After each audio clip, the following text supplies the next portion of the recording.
നിങ്ങൾക്കെല്ലാവർക്കും വീണ്ടും സ്നേഹവന്ദനം. ഈ രണ്ടാം ഭാഗത്ത് ഇവിടെ സംസാരിക്കണം എന്നുള്ള നിലയിൽ സഹോദരൻ ജെയ്സൺ എന്നെ ഏൽപ്പിച്ചിരിക്കുന്ന ഈ വിഷയം അല്പം അപകടം പിടിച്ച ഒരു വിഷയമാണ്. അപകടം പിടിച്ചതെന്ന് ഞാൻ പറഞ്ഞതിൻ്റെ കാരണം, എല്ലാ വിഷയങ്ങളും സംസാരിക്കാൻ നമുക്ക് സ്വാതന്ത്ര്യമുണ്ടെങ്കിലും എല്ലാ വിഷയങ്ങളും ഒരുപോലെ അക്സെപ്റ്റ് ചെയ്യപ്പെടണം എന്നില്ല. അദ്ദേഹം പറഞ്ഞത് ട്രഡീഷൻ ആൻഡ് ക്രിസ്ത്യൻ ലിവിങ്, പാരമ്പര്യവും ക്രിസ്തീയ ജീവിതവും എന്നുള്ള വിഷയം ഞാൻ എടുക്കണം എന്നാണ് പറഞ്ഞത്. 1 മണിക്കൂർ സമയം കൊണ്ട് ആ സബ്ജക്റ്റ് എടുക്കാൻ ഒക്കത്തില്ലെന്നുള്ളത് സഹോദരൻ ജെയ്സനും അറിയാം, എനിക്കും അറിയാം. അതുകൊണ്ട് ഞാൻ അതിൻ്റെ വളരെ അത്യാവശ്യമായ നിലയിൽ നമ്മുടെ ഇടയിലേക്ക് കുടിയേറിയിട്ടുള്ള പാരമ്പര്യങ്ങളെക്കുറിച്ച് മാത്രമേ ഇന്നത്തെ ക്ലാസ്സിൽ ഒന്ന് ടച്ച് ചെയ്തു പോകാനായിട്ട് സാധിക്കുന്നുള്ളൂ. പിന്നെ ഏതെങ്കിലുമൊക്കെ സമയം നമുക്ക് അവസരം ലഭിച്ചാൽ അത് പിന്നെ നമുക്ക് ഡീറ്റെയിൽ ആയിട്ട് പഠിക്കും. ഈ പാരമ്പര്യം എന്ന് പറഞ്ഞാൽ എന്താണ് എന്ന് നമ്മൾ ആദ്യം മനസ്സിലാക്കണം. അതായത് പരമ്പരാഗതമായി ചിന്തിച്ചു വരുന്നൊരു വിശ്വാസം, ആചാര രീതികൾ, സ്വഭാവ രീതികൾ എന്നിവകൾക്ക് പ്രത്യേകമായ അർത്ഥവ്യാപ്തി നൽകി അല്ലെങ്കിൽ പ്രാധാന്യം നൽകി അവയെ ഒരുപോലെ പിന്തുടരുന്ന സമ്പ്രദായത്തെയാണ് പാരമ്പര്യം എന്ന് പറയുന്നത്. അപ്പം നമ്മൾ പല ആളുകളും എപ്പിസ്കോപ്പൽ പാരമ്പര്യമുള്ള ആൾക്കാരായിരുന്നു. ക്രൈസ്തവ സമൂഹത്തിലെ എപ്പിസ്കോപ്പൽ പാരമ്പര്യം. ഈ എപ്പിസ്കോപ്പൽ പാരമ്പര്യം എന്ന് പറയുമ്പോൾ നമുക്ക് സാധാരണ അറിയാം, അതൊരു പൗരോഹിത്യ വ്യവസ്ഥതയിൽ അധിഷ്ഠിതമായിരിക്കുന്ന പാരമ്പര്യമാണ്. അപ്പോൾ ആ ഓറിയന്റേഷനിലാണ് അവരുടെ എല്ലാ സംവിധാനങ്ങളും, അവരുടെ ആരാധന, അവരുടെ സൺഡേ സ്കൂളുകൾ, അവരുടെ യൂത്ത് മീറ്റിങ്ങുകൾ, പിന്നെ അവരുടെ വിവാഹ ശുശ്രൂഷകൾ, ഇങ്ങനെ എല്ലാ കാര്യങ്ങളും നടക്കുന്നത് ആ പറയപ്പെട്ട എപ്പിസ്കോപ്പൽ പാരമ്പര്യത്തെ അടിസ്ഥാനമാക്കിയാണ്. അതിൽ പാരമ്പര്യം 2 വശങ്ങളിലാണ് വ്യാപിച്ചിരിക്കുന്നത്. ഒന്ന് സെക്യുലർ ട്രഡീഷൻ, ഈ സെക്യുലർ ഭാഗത്തുള്ള ട്രഡീഷൻ, അത് സാധാരണയായി നമുക്ക് അധികം ഇമ്പാക്റ്റ് നമ്മുടെ ജീവിതത്തിൽ ചെയ്യാറില്ല. കാര്യം നമുക്ക് വേണമെങ്കിൽ സ്വീകരിക്കുന്നു, വേണ്ടെങ്കിൽ സ്വീകരിക്കാതിരിക്കുന്നു. മറ്റേത് റിലീജിയസ് ട്രഡീഷൻ, മതപരമായ പാരമ്പര്യം. അപ്പോൾ ട്രഡീഷനെ 2ആയിട്ട് വിഭജിക്കാം. ഒന്ന് secular, the other one is religious, മതപരം. അതിൽ ഈ റിലീജിയസ് ട്രഡീഷന് 3 ഉപപിരിവുകളുണ്ട്. ഒന്ന് ഈ ഫാമിലി ട്രഡീഷൻ, അതായത് കുടുംബ പാരമ്പര്യം. ഉദാഹരണം മാത്രം പറയാം. ഇപ്പം AD 56 തോമസ് ലീഹ കൊടുങ്ങല്ലൂർ എന്ന് പറയുന്ന സ്ഥലത്ത് ലാൻഡ് ചെയ്തെന്നും അദ്ദേഹം അവിടെ വെച്ച് 4 നമ്പൂതിരി കുടുംബങ്ങളെ, ഏതൊക്കെയാണെന്നറിയാമോ? കാളി, കള്ളിയാങ്കൽ, പകലോമറ്റം, ശങ്കരിപുരി എന്നിങ്ങനെ 4 ബ്രാഹ്മണ കുടുംബങ്ങളെ മാമോദിസ നൽകി ക്രിസ്തു വിശ്വാസത്തിലേക്ക് നയിച്ചു എന്നാണ് ഇവിടുത്തെ നസ്രാണി ക്രിസ്തീയ പാരമ്പര്യം. അതിന് വാസ്തവത്തിൽ എഴുതപ്പെട്ട യാതൊരു രേഖയും ഇല്ലെന്നുള്ളതാണ് സത്യം. ഞങ്ങളൊക്കെ റോബിൻ ബോയ്ഡ് എന്ന് പറയുന്ന പ്രശസ്തനായിരിക്കുന്ന ഈ സറാംപൂർ യൂണിവേഴ്സിറ്റി കോളേജിൻ്റെ ഹിസ്റ്ററി ഡിപ്പാർട്ട്മെൻറ്റിൻ്റെ ഹെഡ്, അദ്ദേഹത്തിൻ്റെ എഴുതിയിട്ടുള്ള ഇന്ത്യൻ ചർച്ച് ഹിസ്റ്ററി, അതൊക്കെയായിരുന്നു ഞങ്ങളുടെ ടെക്സ്റ്റ് ബുക്ക്. അതിനകത്ത് എഴുതപ്പെട്ട പാരമ്പര്യമൊന്നുമില്ല. AD 3-ാം നൂറ്റാണ്ട് വരെയുള്ള നമ്മുടെ കേരളത്തിലെ പ്രാചീന കേരളത്തിൻ്റെ സാംസ്കാരിക മതപരമായ ചരിത്ര സംക്ഷേപങ്ങൾ താളിയോല ഗ്രന്ഥങ്ങളിലാണ് സൂക്ഷിച്ചിരിക്കുന്നത്. അത് ചിലതൊക്കെ നമ്മുടെ ഇവിടുത്തെ ഈ കൊട്ടാരത്തിലുണ്ട്. ഏതാ ഈ ട്രിവാൻഡ്രം കൊട്ടാരത്തിലുണ്ട്. ചിലത് നമ്മുടെ ഹിസ്റ്റോറിക്കൽ മ്യൂസിയത്തിനകത്തുമുണ്ട്. നമുക്കത് തൊടാനും ഒന്നും പറ്റിയില്ല. കാര്യം അതെല്ലാം പഴയ കാലത്ത് പൊടിഞ്ഞിരിക്കുന്ന സാധനങ്ങളാണ്. അപ്പോൾ അതുകൊണ്ട്, എന്നാൽ അതിൻ്റെ എല്ലാം സിറോക്സ് കോപ്പികളൊക്കെ നമുക്കിവിടെ ധാരാളം അവൈലബിൾ ആണ്. അപ്പോൾ ഇവിടെ ഈ കുടുംബ പാരമ്പര്യത്തിനകത്ത് ഈ 4 കുടുംബങ്ങളിൽ നിന്നാണ് ഈ ക്രിസ്ത്യൻസ് ഇവിടെ ഉണ്ടായതെന്നുള്ള പാരമ്പര്യം. അതിലേക്ക് ഇപ്പം ഞാൻ പോകുന്നില്ല, കാര്യം ഇപ്പോൾ ഇവിടെ നിൽക്കരുത് വിഷയം പറയാൻ വന്നു കഴിഞ്ഞാൽ. അതുകൊണ്ടാണ് അതിൽ ഈ 4 കുടുംബങ്ങൾ തന്നെ ഏറ്റവും ശ്രേഷ്ഠമായി പറഞ്ഞു കേൾക്കുന്ന പകലോമറ്റം കുടുംബമാണ്. പകലോമറ്റവും പിന്നെ കാളി, കള്ളിയാങ്കിൽ, ശങ്കരിപുരി, പകലോമറ്റം. അതിൽ പകലോമറ്റം, കള്ളിയാങ്കിൽ കുടുംബങ്ങളെയാണ് പിന്നെ കൂടുതലും പറഞ്ഞു കേൾക്കുന്നത്. മറ്റേത് എനിക്കറിയാൻ വയ്യ, അതവിടെ നിൽക്കട്ടെ. മറ്റേത് സോഷ്യൽ ട്രഡീഷനാണ്, അതായത് സാമൂഹ്യപരമായിരുന്ന പാരമ്പര്യം. സാമൂഹിക പാരമ്പര്യം എന്ന് പറയുന്നത് ഒരു പ്രത്യേക സമൂഹത്തിൽ പരസ്പരമുള്ള ധാരണയെ നിലനിർത്തി അനുഷ്ഠിച്ചു വരുന്ന ആചാരങ്ങൾ. അതാണ് സാമൂഹ്യ പാരമ്പര്യങ്ങൾ. അങ്ങനെ ഓരോ സമൂഹത്തിനും അവരുടേതായിട്ടുള്ള പരസ്പര നിബദ്ധമായി അവരെ നിലനിർത്തിക്കൊണ്ടു പോകുന്ന ആചാര അനുഷ്ഠാനങ്ങളും വിശ്വാസ പ്രമാണങ്ങളുമുണ്ട്. അത് ധാരാളമാണ്. ഇപ്പോൾ ഹൈന്ദവ പശ്ചാത്തലത്തിൽ അവരുടെ ഒരുപാട് ഐതിഹ്യങ്ങൾ ഇതൊക്കെ ഇതിനോട് ബന്ധപ്പെട്ട് പരമ്പരാഗതമായി തന്നെ പഠിപ്പിക്കുന്നുണ്ട്. നമുക്കത് ഐതിഹ്യം, അവർക്കത് ദൈവികം, അങ്ങനെയാണ് ചെയ്യുന്നത്. അപ്പോൾ അതൊക്കെ വളരെ ബുദ്ധിയോട് കൈകാര്യം ചെയ്യണം. പിന്നെ മൂന്നാമത്തെ പാരമ്പര്യം റിലീജിയസ് ട്രഡീഷനാണ്. അപ്പോൾ ഈ ഫാമിലി ട്രഡീഷൻ, സോഷ്യൽ ട്രഡീഷൻ, പിന്നെ അടുത്തത് റിലീജിയസ് ട്രഡീഷൻ, അതായത് മതപരമായ പാരമ്പര്യം. ഈ മതപരമായ പാരമ്പര്യം യേശു ക്രിസ്തു ഭൂമിയിലായിരുന്ന സമയത്ത് തന്നെ യഹൂദന്മാരുടെ ഇടയിൽ നിലവിലുണ്ടായിരുന്നു. യഹൂദന്മാർക്ക് അനുഷ്ഠിക്കാനായി ദൈവം ഏൽപ്പിച്ചു കൊടുത്തുള്ള 613 കൽപ്പനകളാണ്. മൊത്തം ആദ്യത്തെ 5 പുസ്തകങ്ങൾ, ഉൽപ്പത്തി, പുറപ്പാട്, ലേവ്യ, സംഖ്യ, ആവർത്തനം, ഈ 5 പുസ്തകങ്ങളിൽ 613 കൽപ്പന കൊടുത്തിട്ടുണ്ട്. ആ കൽപ്പനകളിൽ അടിസ്ഥാനമിട്ട് അവര് പ്രൈമഫേസിയ പാലിക്കാൻ കൊടുത്തിരിക്കുന്ന 10 കൽപ്പനകൾ, അതിനെ ക്രോഡീകരിച്ച് 2 എണ്ണമായിട്ട് കർത്താവായ യേശു മത്തായിയുടെ സുവിശേഷത്തിൽ പറയുകയും ചെയ്തിട്ടുണ്ട്. അപ്പോൾ ഈ കൽപ്പനകളൊക്കെ അവർ പാലിക്കേണ്ടതായിരുന്നു. അതിനോട് ചേർത്ത് അവർ കൽപ്പനകളിൽ ഇല്ലാത്തതായി കാലാകാലങ്ങളിലായി കൂട്ടിച്ചേർത്ത കുറേ സമ്പ്രദായങ്ങളുണ്ടായിരുന്നു. ആ സമ്പ്രദായങ്ങൾക്കൊന്നും വേദപുസ്തകത്തിൽ അടിസ്ഥാനം ഇല്ല എന്നുള്ളതാണ് ശ്രദ്ധയും. അതിൽ മർക്കോസ് 7:13 വായിക്കുമ്പോൾ കർത്താവ് തന്നെ അവരോട് പറഞ്ഞു, ഇങ്ങനെ നിങ്ങൾ ഉപദേശിക്കുന്ന സമ്പ്രദായത്താൽ, അവിടെ സമ്പ്രദായം എന്ന് പറഞ്ഞ ട്രഡീഷനാണ്, ഇങ്ങനെ നിങ്ങൾ ഉപദേശിക്കുന്ന സമ്പ്രദായത്താൽ ദൈവകൽപ്പന ദുർബലമാക്കുന്നു. ആര്? ഈ യഹൂദന്മാർ. അവരുടേതായ ചില സമ്പ്രദായങ്ങൾ, ട്രഡീഷൻസ് ദൈവവചനത്തോട് ചേർത്ത് വെച്ചിട്ട് ദൈവകൽപ്പനയെ അവര് ദുർബലമാക്കുകയാണ്. പരീശന്മാരും ശാസ്ത്രിമാരും ദൈവത്തിന്റെ ന്യായപ്രമാണത്തോട് അവർ മാനുഷികമായ കൽപ്പനകളെ കൂട്ടിച്ചേർത്തിട്ടുണ്ട്. അപ്പോൾ വാസ്തവത്തില് ഈ റിലീജിയസ് ട്രഡീഷൻ അല്ലെങ്കിൽ ക്രിസ്തീയ പാരമ്പര്യം, നമ്മുടെ റിലീജിയസ് എന്ന് പറയുമ്പോൾ അത് വൈഡ് സ്പെക്ട്രമാണ്. അതിൽ നമ്മൾ കൈകാര്യം ചെയ്യുന്നത് ക്രിസ്ത്യൻ ട്രഡീഷനാണ്. അപ്പോൾ ക്രിസ്ത്യൻ ട്രഡീഷൻ എന്ന് പറഞ്ഞു കഴിഞ്ഞാൽ ക്രിസ്ത്യാനികളായി നമ്മൾ പാലിക്കാൻ അല്ലെങ്കിൽ അനുഷ്ഠിക്കാൻ ദൈവം തന്നിരിക്കുന്ന പ്രത്യക്ഷമായ കൽപ്പനകളോട് മാനുഷികമായ ചില കൽപ്പനകൾ അല്ലെങ്കിൽ ചില രീതികൾ കൂട്ടിച്ചേർത്തിട്ട് അതും ഈ വേദപുസ്തകത്തിലെ ഉപദേശവും തുല്യ പ്രാധാന്യമുള്ളതാണ് എന്ന് പഠിപ്പിക്കുന്ന രീതിയാണ് എന്ത്? Christian tradition. അതാണ് ക്രിസ്ത്യൻ ട്രഡീഷൻ. അപ്പോൾ സാധാരണയായി നമ്മൾ ഈ വിഷയത്തെക്കുറിച്ച് അങ്ങനെ ചർച്ച ചെയ്യാറില്ല. കാര്യം നമ്മൾ വരുമ്പോൾ സമാനോട് ആരും അതിൻ്റെ കുറ്റി, കൊളുത്ത്, അന്താഴം, തിരശീല, മഹാപുരോഹിതൻ, അദ്ദേഹത്തിന് ഇടക്കെട്ട്, നടുക്കെട്ട്, തലപ്പാവ് ഇത്യാദി വിഷയങ്ങളെ, പിന്നെ 7 ഉത്സവങ്ങളെ, യാഗങ്ങളെ, ഇതൊക്കെ കൈകാര്യം ചെയ്തിങ്ങനെ പോവുകയാണ്. അപ്പോൾ ഇതിലേക്കൊന്നും നമ്മൾ സാധാരണയായി ഞായറാഴ്ചയുടെ ദിവസങ്ങളിലെ ക്ലാസ്സുകളിലൊന്നും ശ്രദ്ധിക്കാറില്ല. അപ്പോൾ ഇവിടെ യേശു നോക്കട്ടെ, ഈ സമ്പ്രദായങ്ങൾ വാസ്തവത്തിൽ ദൈവകൽപ്പനകൾ പ്രത്യക്ഷത്തിൽ പാലിക്കുന്നതിൽ നിന്ന് ജനത്തെ ഒരു പ്രശ്നത്തിലാക്കി, എന്ന് പറഞ്ഞാൽ ആശയക്കുഴപ്പത്തിലാക്കി. ഞങ്ങൾ ഏതാണ് ഇത് ചെയ്യേണ്ടത് എന്നുള്ള ആശയക്കുഴപ്പം ജനങ്ങൾക്കുണ്ടായി. അങ്ങനെ വരുമ്പോൾ യേശു തന്നെ അവിടെ പറഞ്ഞു, കപടഭക്തിക്കാരായ നിങ്ങളെക്കുറിച്ച്, ആരെക്കുറിച്ച്? യഹൂദന്മാരെ കുറിച്ച്. കപടഭക്തിക്കാരായ നിങ്ങളെക്കുറിച്ച് യെശയ്യാവ് പ്രവചിച്ചത് ശരി, ഈ ജനം ആദരം കൊണ്ട് എന്നെ ബഹുമാനിക്കുന്നു, എന്നാൽ ഹൃദയമെങ്കിൽ നിന്ന് ദൂരത്ത് അകന്നിരിക്കുന്നു. മനുഷ്യകൽപ്പനകളായ ഉപദേശങ്ങളെ അവർ ഉപദേശിക്കുന്നത് കൊണ്ട് എന്നെ വ്യർത്ഥമായി ഭജിക്കുന്നു. അപ്പോൾ വാസ്തവത്തില് യേശുക്രിസ്തു ഈ ഭൂമിയിലേക്ക് വന്നപ്പോൾ ദൈവകൽപ്പനയോട് ചേർത്ത് മാനുഷിക കൽപ്പനയും കൂടെ ഇവർ കൂട്ടിച്ചേർത്തിട്ട് ഇതിൽ ദൈവകൽപ്പന ഏത്, മാനുഷിക കൽപ്പന ഏത്, അത് രണ്ടും തുല്യ പ്രാധാന്യം ഉള്ളതാണോ എന്നുള്ള ഒരാശയക്കുഴപ്പത്തിൽ സാമാന്യ ജനം വന്നെത്തുന്ന ഒരു നിലയിലാണ്, കാലഘട്ടത്തിലാണ് യേശു വരുന്നത്. അപ്പൊ യേശു അതിന് ഒരു തെളിവുണ്ട്. യോഹന്നാൻ 5 വരുമ്പോൾ യഹൂദന്മാരുടെ ഒരു ഉത്സവം ഉണ്ടായിട്ട് ശിഷ്യന്മാർ അതിന് പോയി എന്നാ വായിക്കുന്നത്.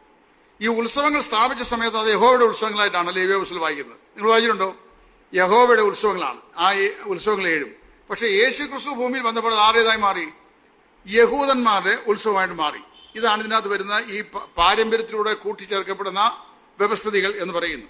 അവർ കർത്താവ് പറഞ്ഞു, മനുഷ്യകൽപ്പനകളായ ഉപദേശങ്ങളെ അവർ ഉപദേശിച്ചുകൊണ്ട് എന്നെ വ്യർത്ഥമായിട്ട് ഭജിക്കുന്നു. അപ്പൊ യഹൂദന്മാരുടെ ആചാരപരമായി നിലനിന്നിരുന്ന ശുദ്ധീകരണത്തെക്കുറിച്ചാണ് യേശു ഇവിടെ പറഞ്ഞത്. കാരണം യേശു ഒരു വീട്ടിൽ ചെന്നു. അപ്പൊ യേശു വീട്ടിൽ ചെന്ന് കഴിഞ്ഞപ്പോൾ ആചാരപരമായ ശുദ്ധീകരണ പാരമ്പര്യം അനുസരിച്ച് കൈകാലിൽ കഴിയ ശേഷമേ വീടിനകത്ത് ഭക്ഷണത്തിന് ഇരിക്കാവൂ. പക്ഷെ യേശു ഇത് ചെയ്യാതെ ആ വീട്ടിൽ കയറി ഭക്ഷണം ഇരിക്കുന്നത് കണ്ടപ്പോൾ ഉടനെ പരീക്ഷന്മാർക്ക് എന്തുണ്ടായി? ഇടർച്ചയുണ്ടായി. ലൂക്കോസ് 11:38 അവൻ മുത്താഴത്തിന് മുമ്പേ കുളിച്ചില്ല എന്ന് കണ്ടിട്ട്, കുളിച്ചില്ല എന്ന് പറഞ്ഞത് കഴുകിയില്ല എന്നുള്ള അർത്ഥത്തിലാണ്, ക്ലെൻസിങ് ആണ്. കഴിയില്ല എന്ന് കണ്ടിട്ട് ആശ്ചര്യപ്പെട്ടു. കർത്താവ് അവരോട് പരീശന്മാരായ നിങ്ങൾ കിണ്ടി കിണ്ണങ്ങളുടെ പുറം വെടിപ്പാക്കുന്നു, നിങ്ങളുടെ ഉള്ളിലോ കവർച്ചയും ദുഷ്ടതയും നിറഞ്ഞിരിക്കുന്നു. മൂഢന്മാരെ, പുറമുണ്ടാക്കിയവൻ തന്നെ അല്ലയോ അകവും ഉണ്ടാക്കിയത്? അങ്ങനെ ചെയ്യുകയാൽ മനുഷ്യ നിർമ്മിതമായ പാരമ്പര്യത്തെ അനുസരിക്കാൻ ജനത്തെ ഇവരെ ഉദ്യോഗിപ്പിക്കുകയായിരുന്നു. അപ്പോൾ ഇവരെന്ത് ചെയ്യുന്നു? കിണ്ടി കിണ്ണങ്ങളിലെല്ലാം പുറം വൃത്തിയായിട്ട് ക്ലീൻ ചെയ്യും. മരിച്ചടക്കപ്പെട്ട പിതാക്കന്മാരുടെ കല്ലയുടെ മുകളിൽ അവർ വെള്ളയടിക്കും. അകം എങ്ങനെയാണെന്ന് കർത്താവ് പറഞ്ഞിട്ടുണ്ട്. അപ്പൊ അവരുടെ ഇന്റേണൽ സ്റ്റാറ്റസ് എന്താണെന്നാണ് കർത്താവ് പറയാനായിട്ട് അതിൽ കൂടി ഉദ്ദേശിച്ചത്. അപ്പൊ നമ്മുടെ പല ആളുകളുടെയും ക്രൈസ്തവ വിശ്വാസ അനുഷ്ഠാനങ്ങളോട് ചേർന്ന് കാലാകാലങ്ങളിലായി മാനുഷികമായ പല സമ്പ്രദായങ്ങളും കൂട്ടിച്ചേർക്കപ്പെട്ടിട്ടുണ്ട്. ഗലാത്യർ 5:1 വായിക്കുന്നത്, സ്വാതന്ത്ര്യത്തിനായി ക്രിസ്തു നിങ്ങളെ സ്വതന്ത്രരാക്കി, ആകയാൽ ഇനി എന്ത് ചെയ്യണം? അതിൽ ഉറച്ചു നിൽപ്പീൻ, അടിമ നുഖത്തിൽ വീണ്ടും കുടുങ്ങി പോകരുത്. അപ്പൊ നമുക്ക് അനുഷ്ഠിക്കാൻ, പാലിക്കാൻ, ആചരിക്കാൻ നൽകപ്പെട്ടിരിക്കുന്ന ഏക സംഗതി ദൈവത്തിന്റെ വചനമാണ്. വചനത്തിൽ പറയപ്പെടുന്ന കാര്യങ്ങൾ, അതായത് ദൈവവചനത്തെ അല്ലാതെ സാമുദായികമോ ദൈവശാസ്ത്രപരമോ സംഘടനാപരമായോ, സാമുദായികമായോ ദൈവശാസ്ത്രപരമായോ സംഘടനാപരമായോ യാതൊരു നിലയിലുള്ള മാനുഷികമായിരിക്കുന്ന കൽപ്പനകളെയും മാനുഷികമായി കൂട്ടിച്ചേർക്കപ്പെട്ട സമ്പ്രദായങ്ങളെയും ദൈവവചനത്തിന് തുല്യമായ പരിഗണന നൽകി അതിനെ അനുഷ്ഠിക്കുന്നതിനെയാണ് ക്രിസ്തീയ പാരമ്പര്യം എന്ന് പറയുന്നത്. അപ്പോൾ ഒരു പ്രത്യേക ദൈവശാസ്ത്രം ഫ്രെയിം ചെയ്ത് നമ്മൾ ചില കാര്യങ്ങൾ അതിനോട് ചേർത്ത്, ഉദാഹരണം പറഞ്ഞു കഴിഞ്ഞാൽ, ഈ ചില കാര്യങ്ങൾ നമ്മുടെ ചില ആളുകൾ, ഉപദേശിമാരൊക്കെ ഇതിന് വ്യാഖ്യാനം പറയുമ്പോഴാണ് ദൈവം തന്നെ ഇങ്ങനെ ഇതിന് വ്യാഖ്യാനം ഉണ്ടായിരുന്നോ എന്ന് ചിന്തിച്ചു പോകുന്നത് ഞാൻ ചിന്തിച്ചിട്ടുണ്ട്. അറിയോ? കാരണം ഉദാഹരണം പറഞ്ഞു കഴിഞ്ഞാൽ, ഇപ്പൊ സമാധാന കൂടാരത്തിനെ എടുക്കാം. കൂടാരം സ്വർഗീയ കൂടാരത്തിന്റെ നെല്ലാണെന്ന് എബ്രായർ വായിക്കുന്നത്. പക്ഷേ നമ്മൾ അതിന്റെ കുറ്റിക്ക്, കുളത്തിന്, അന്താഴത്തിന്, തിരശീലയ്ക്ക്, മഹാപുരോഹിതന്റെ വസ്ത്രത്തിന്, ഇടക്കെട്ടിന്, നടുക്കെട്ടിന്, തലപ്പാവിന്, വെള്ള വസ്ത്രത്തിന്, സകലത്തിനും ഓരോ നിലയിലുള്ള അലിഗോറിക്കൽ ഇന്റർപ്രിട്ടേഷൻ നൽകിയിട്ട് ഇങ്ങനെ വ്യാഖ്യാനിച്ചങ്ങ് പറയുമ്പോൾ ഒറ്റ ഉദാഹരണം പറയാം. ജേസൺ ബ്രദർ ഇനി ഒരു ക്ലാസ് തരികയെന്ന് എനിക്ക് 2 മണിക്കൂർ 2 സെക്ഷനും തരണം. കാര്യം ഇതെല്ലാം കൂടെ പറയാൻ എങ്ങനെ കഴിയും? സ്പർജൻ സാറിനറിയാം, ഒരു കേസ് അന്വേഷിക്കണമെങ്കിൽ അതിന് നിശ്ചിതമായൊരു സമയമുണ്ട്. അറിയാം, ആ സമയത്തിനുള്ളിൽ തന്നെ ഇവിടെ കൊണ്ട് തരണമെന്ന് സാറിനോട് പറയുക. ആ പുള്ളിയുടെ ഹെഡ് എങ്ങനെ ചെയ്യും? സാറേ, ഞാൻ അന്വേഷിക്കണ്ടേ? അന്വേഷിച്ച് CD അത് കൈകാര്യം ചെയ്യണ്ടേ എന്ന് പറയും. അതുപോലെ അങ്ങനെ ഇനി തന്നാൽ അങ്ങനെ തരണം. അപ്പം ഇവിടെ ഈ എന്താ സംഭവിക്കുന്നറിയാമോ? നമ്മൾ ദൈവശാസ്ത്രപരമായ, സംഘടനാപരമായി, സാമുദായികമായി ഓരോരുത്തരും ഓരോ സംവിധാനം ചെയ്യാം. ഉദാഹരണം പറഞ്ഞു കഴിയുമ്പോൾ, ഇപ്പോൾ ഈ സമാഗമന കൂടാരത്തിൽ ഇപ്പോൾ നമ്മുടെ ഇടയിൽ തന്നെ ഒരു ദൈവദാസൻ പഠിപ്പിക്കുകയാണ്. മിദ്യാന്യരായ ആളുകൾ വന്നിട്ട് ഈ ന്യായാധിപന്മാരുടെ കാലത്ത് ഇസ്രായേലിയരുടെ ആടുകളെയും മാടുകളെയും കാളകളെയും കഴുതകളെയും ക്യാപ്ചർ ചെയ്ത് പോയി. മിദ്യാൻ ഇസ്രായേലിന്റെ ശത്രുക്കളാണ്, അവരെ അണിയപ്പെടുത്തി തരാം. ഇനി അതിന്റെ ഇന്റർപ്രിട്ടേഷൻ ശ്രദ്ധിച്ചോണ്ട്, നിങ്ങളൊക്കെ കേട്ടിട്ടുണ്ടോ? യൂട്യൂബിൽ കിടപ്പുണ്ട്, ഞാൻ പറഞ്ഞല്ല. ആടുകൾ എന്ന് പറയുന്ന വിശ്വാസികൾ. അപ്പോൾ ഈ ഭിന്നത ഉണ്ടായി കഴിഞ്ഞപ്പോൾ സഭയിൽ ആടുകളെയും ക്യാപ്ചർ ചെയ്തുകൊണ്ട് പിശാച് പോയി. മിദ്യാൻ സമം പിശാച്, ആടുകൾ സമം വിശ്വാസികൾ. കാളകൾ ഇവാഞ്ചലിസ്റ്റുകൾ, അതായത് they are the people who are bearing the burden. അപ്പോൾ സുവിശേഷൻ ആരാണ്? കാള. അപ്പോൾ നമ്മുടെ VS അച്യുതാനന്ദൻ എനിക്ക് ഇടതുപക്ഷ ജനാധിപത്യ പാർട്ടിയിൽ ഭരിച്ച എല്ലാ ആളുകളെക്കാളും ഇഷ്ടമുള്ള ആളാണ്. പുള്ളി ഇടയ്ക്ക് പറയും, പശുവാണ് ഇവരുടെ മാതാവെങ്കിൽ ഇവരുടെ അപ്പനാരാണ്? കാളയാണോ എന്ന് കോഴിപ്പാലത്ത് ഞങ്ങളുടെ ഇവിടെ നിന്ന് പുള്ളി ഒരിക്കൽ പ്രസംഗിച്ചത് ഞാൻ കേട്ടിട്ടുണ്ട്. അപ്പം നമ്മൾ പ്രസംഗിച്ചാൽ തല്ലി കിട്ടും, പുള്ളി പറഞ്ഞാൽ അവരുടെ പാർട്ടിക്കാരെ സംരക്ഷിക്കും. അപ്പം ശ്രദ്ധിക്കണം. അതുകൊണ്ട് അതൊന്നും പറയണ്ട. അപ്പോൾ ഇത് ശ്രദ്ധിക്കുക. അപ്പോൾ ഇവിടെ ഈ മിദ്യാൻ വരുന്ന പിശാച്, ആടുകൾ ക്യാപ്ചർ വിശ്വാസികൾ, കാള ആരെ? ഇവാഞ്ചലിസ്റ്റ്. എന്നാൽ അടുത്ത സെക്ഷൻ അതിനെ വളരെ വേദനിപ്പിച്ചത് കഴുതകൾ മൂപ്പന്മാർ. കഴുതകൾ മൂപ്പന്മാർ. അപ്പൊ ഈ പ്രസംഗിച്ച ആളോട് ഞാൻ ചോദിച്ചു, ഞാൻ ലൈവിൽ വന്ന് ചോദിച്ചു, ഇവിടെ നമ്മുടെ ഏതെങ്കിലും ഒരു സഭയിൽ വന്ന് ഈ മൂപ്പന്മാരാണ് കഴുതകൾ എന്ന് പറഞ്ഞു കഴിഞ്ഞാൽ ഏതെങ്കിലും മൂപ്പൻ സമ്മതിക്കുമോ? സമ്മതിക്കില്ല. അപ്പൊ ഇത് വളരെ ഈ ഫാൻസി ആയിട്ടുള്ള ഇന്റർപ്രിട്ടേഷനാണ്. ഈ ഇന്റർപ്രിട്ടേഷൻ ഇങ്ങനെ എമർജ് ചെയ്തിട്ട് നമ്മുടെ ബൈബിൾ സ്കൂളുകളിലും മറ്റും പഠിപ്പിച്ചു വിടുന്ന ആളുകളെ എല്ലാം ഈ ഫിഗറേറ്റീവ് അലിഗറിക്കൽ ഇന്റർപ്രിട്ടേഷൻ പഠിപ്പിച്ചിട്ട് ഇത് കേൾക്കാൻ നല്ല സുഖമാണ്. ഇപ്പൊ തന്നെ യാക്കോബിന്റെ ഭാര്യയായിരുന്ന റാഹേലിന് ഏറിയ നാളുകളിലേക്ക് മക്കളുണ്ടായിരുന്നില്ല. അവൾ മച്ചിയായിരുന്നു. അങ്ങനല്ലേ ആൻറ്റി വായിക്കുന്നത്? ജെയിംസ് അങ്കിളിന്റെ ആൻറ്റി മച്ചിയായിരുന്നു. She was barren. മറ്റേ സ്ത്രീ ആര്? ലിയയ്ക്ക് മക്കളുമുണ്ട്. അപ്പോൾ ഈ മക്കളുണ്ടായി കഴിഞ്ഞപ്പോൾ ഇവൾ റാഹേൽ എന്ന് ലിയയോട് പറഞ്ഞു, നിന്റെ മകൻ രൂബേൻ കഴിഞ്ഞ ദിവസം വയലിൽ നിന്ന് പിറക്കിക്കൊണ്ട് വന്നിരിക്കുന്ന ദൂതായി പഴങ്ങളിൽ ചിലത് എനിക്ക് തരണം. ഇതിന്റെ വ്യാഖ്യാനം നമ്മുടെ ദേവദാസൻ പഠിപ്പിച്ചെന്നറിയാവും. She was not satisfied with Jacob the past night. അപ്പൊ ആ തലേ രാത്രി ജേക്കബ് ഈ റാഹേലിനോട് കഴിയായിരുന്നു. But she was not happy to that. She wanted the mandrake, അതായത് ദൂതായി പഴം, മാൻഡ്രേക്ക് ദ ക്രൈസ്റ്റ്, അതായത് ക്രിസ്തു ആകുന്ന മാൻഡ്രേക്കിനെ വേണം. അപ്പോൾ ഞാൻ ഇതിനെക്കുറിച്ച് സ്റ്റഡി ചെയ്തു. പത്തനംതിട്ട കാതോലിക് കോളേജിന്റെ ബോട്ടണി ഡിപ്പാർട്ട്മെന്റ് ഹെഡായിരുന്ന ഡോക്ടർ മാത്യു ഡിഹാനും മകൻ രണ്ടുപേരും ഡിപ്പാർട്ട്മെന്റ് ഹെഡാണ്. അവര് പലസ്തീനിൽ പോയി ഇസ്രയേൽ രാജ്യത്ത് 1 വർഷം താമസിച്ച് വേദപുസ്തകത്തിലെ സസ്യങ്ങൾ എന്ന് പറയുന്ന പുസ്തകം എഴുതിയിട്ടുണ്ട്.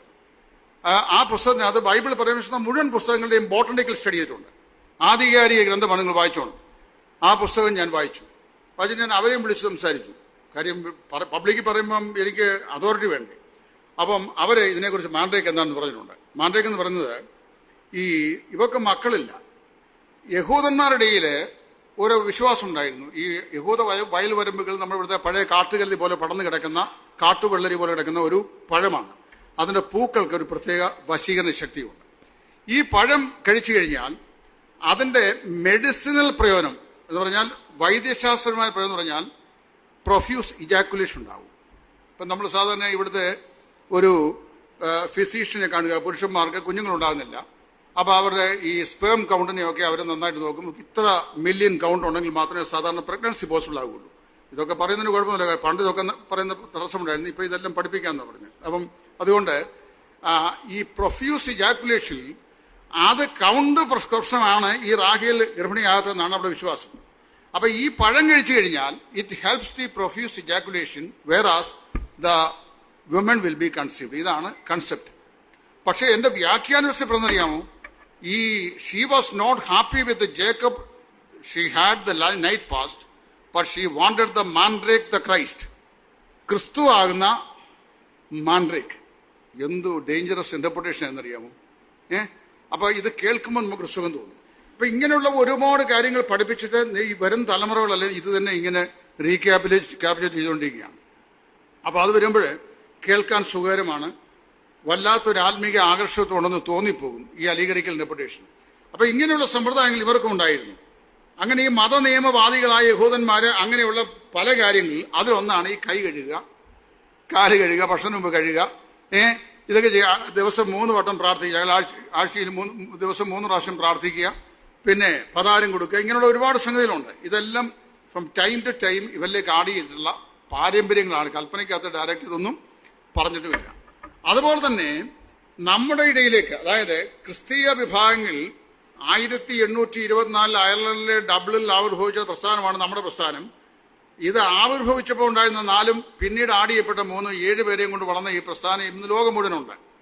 അങ്ങനെ വന്ന ഈ പ്രസ്ഥാനത്തിലും കാലാകാലങ്ങളിലായി അറിഞ്ഞുകൊണ്ടോ അറിയാതെയോ ദൈവകൽപ്പിതങ്ങളല്ലാത്ത ചില പാരമ്പര്യങ്ങൾ അല്ലെങ്കിൽ നമ്മൾ അനുഷ്ഠിച്ചു വരുന്ന ചില കാര്യങ്ങൾ ഇതിനകത്ത് എമർജ് ചെയ്തിട്ടുണ്ട്. അതെന്തൊക്കെയാണെന്നാണ് ഞാൻ ആദ്യമായി പറയാൻ ആഗ്രഹിക്കുന്നത്. ഇപ്പോൾ ക്രൈസ്തവ സഭായർ തന്നെ പഠിക്കുമ്പോൾ നമുക്ക് ഈ ക്രൈസ്തവർ പൊതുവെ അംഗീകരിച്ചുള്ള 6 പാരമ്പര്യങ്ങളുണ്ട്. എല്ലാ ക്രൈസ്തവരും, അതായത് പ്രൊട്ടസ്റ്റന്റുകാരും കാത്തലിക്സും എല്ലാം പൊതുവെ അംഗീകരിച്ചിരിക്കുന്ന 6 പാരമ്പര്യങ്ങളിൽ ഒന്നാണ് സെപ്പറേറ്റഡ് ടൈം, വേർതിരിക്കപ്പെട്ട സമയം. അപ്പോൾ ആഴ്ചയുടെ ഒരു ദിവസം ആരാധനയ്ക്കായിട്ട് നമ്മൾ വേർതിരിക്കുന്നു. ആ ദിവസം ആണ്ടുതോറും എന്ത് ചെയ്യുന്നു, ആണ്ട് മുഴുവൻ നമ്മൾ എന്ത് ചെയ്യുന്നു, ആരാധിക്കുന്നു. അപ്പം നമുക്കൊരു റോങ് ഇംപ്രഷൻ കിട്ടി. Sunday is the only day which is designated for worship. ആരാധന എന്ന് മാത്രമേ ആകാവൂ, ഞായറാഴ്ച മാത്രമേ ആകാവൂ, സെപ്പറേറ്റഡ് ടൈം. അങ്ങനെ വേദപുസ്തകങ്ങളിൽ ആഴ്ചവട്ടത്തിന് 1-ാം നാൾ അപ്പം നുറുക്കാൻ കൂടി വന്നു എന്നൊരു സ്റ്റേറ്റ്മെന്റ് ഈ പ്രവൃത്തി 20:7 പറഞ്ഞിട്ടുണ്ട്. ഇനി 2, ഹോളി പ്ലേസ് അല്ലെങ്കിൽ സെപ്പറേറ്റഡ് പ്ലേസ്, ആരാധനയ്ക്കായി കൂടി വരുന്നൊരു പ്രത്യേക സ്ഥലം. ഇപ്പം നമ്മുടെ തിരുമല അസംബ്ലി, ഇത് നമ്മൾ ആരാധനയ്ക്കായിട്ട് കൂടി വരുന്ന സ്ഥലമാണ്. എന്നാൽ ആദിമകാലത്തെ, പ്രത്യേകിച്ച് ആദ്യത്തെ 3 നൂറ്റാണ്ടുകളിൽ ആരാധനയ്ക്ക് വേണ്ടി വേർതിരിക്കപ്പെട്ട ഒരു പ്രത്യേക സ്ഥലം ഉണ്ടായിരുന്നില്ല. കാര്യം റോമ ചക്രവർത്തിമാരുടെ ഭരണകാലമാണ്. ആ കാലഘട്ടങ്ങളിൽ അങ്ങനെ ഒരു സ്ഥലം സെപ്പറേറ്റ് ഉണ്ടായത്. അവർ വീടുകൾ തോറും കൂടുകയും പിന്നെ പ്രാർത്ഥിക്കുകയും സ്തോത്രം ചെയ്യുകയും ദൈവത്തെ ആരാധിക്കുകയും അപ്പം നുറുക്കുകയും ബഹുജനത്തെ ഉപദേശിക്കുകയും ചെയ്തു എന്നാണ് വായിക്കുന്നത്. അപ്പോൾ ഒരു സെപ്പറേറ്റഡ് പർട്ടിക്കുലർ പ്ലേസ് നമുക്കില്ല. ഇനി 3, ഈ ആചാരങ്ങളും അനുഷ്ഠാനങ്ങളും. അതിൽ എപ്പിസ്കോപ്പൽ സഭകൾക്ക് ഇതിനെ സാധാരണ ഇതിനെ സാക്രമെന്റ് എന്നാണ് പറയുന്നത്. കൂദാശകൾ സാക്രമെന്റ് എന്ന് പറയുന്നു.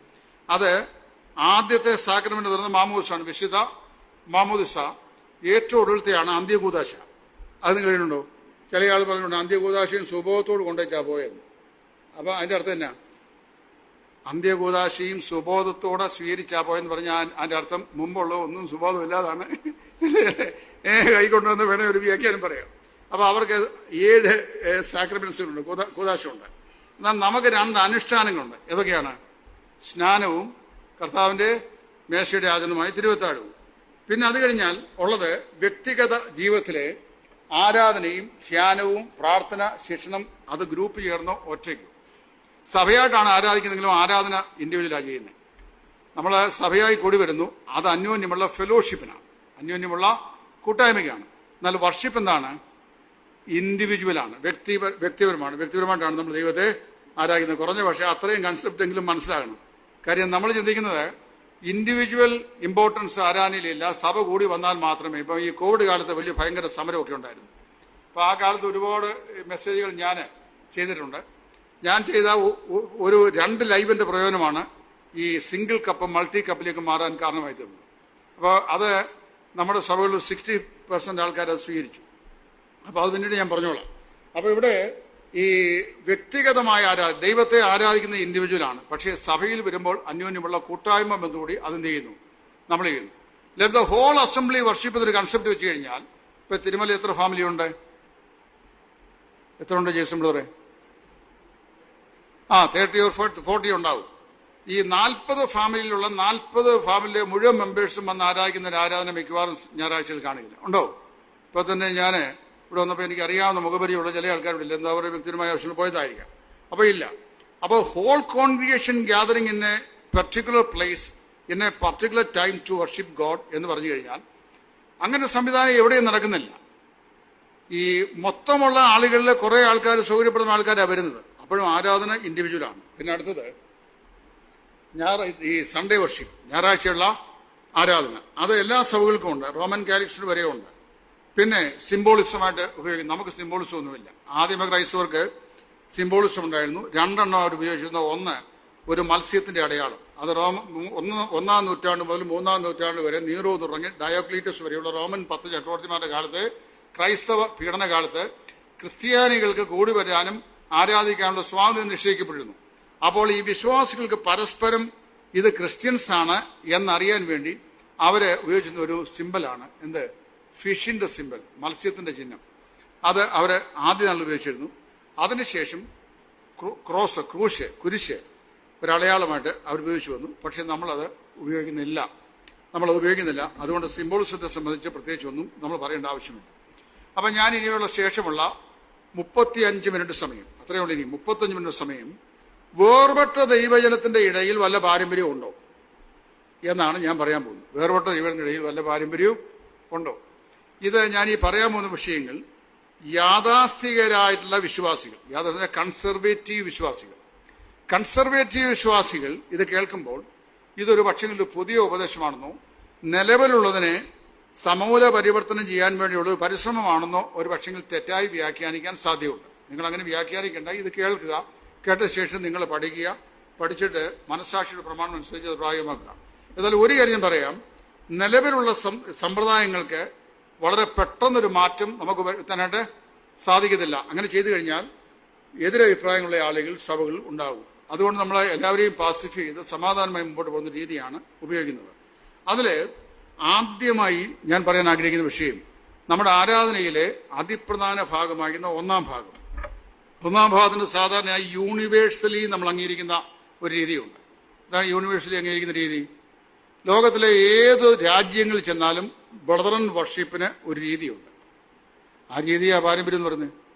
കാര്യം അതായത് നമ്മൾ എപ്പിസ്കോപ്പൽ സഭകളായിരുന്നപ്പോൾ നമ്മൾ ആദ്യം ഇവിടെ ചെല്ലുമ്പോൾ തിരശ്ശീലയ്ക്ക് അപ്പോൾ അകത്തു നിന്നുകൊണ്ട് അച്ഛൻ ഇങ്ങോട്ട് പിതാവിനും പുത്രനും പരിശുദ്ധ റൂഹായിക്കും സ്തുതി എന്ന് പറഞ്ഞുകൊണ്ട് ഇറങ്ങി വരുമ്പോൾ ജനമെല്ലാം കൂടെ ആദ്യം മുതൽ നിന്നേക്കും തന്നെ ആമീൻ എന്ന് പറഞ്ഞാണ് തുടങ്ങുന്നത്. ഇത് കഴിഞ്ഞാൽ സെറ്റിൽഡ് ആയിട്ടുള്ളൊരു പാറ്റേൺ ആണ് ഇവർ വർഷിപ്പിന്.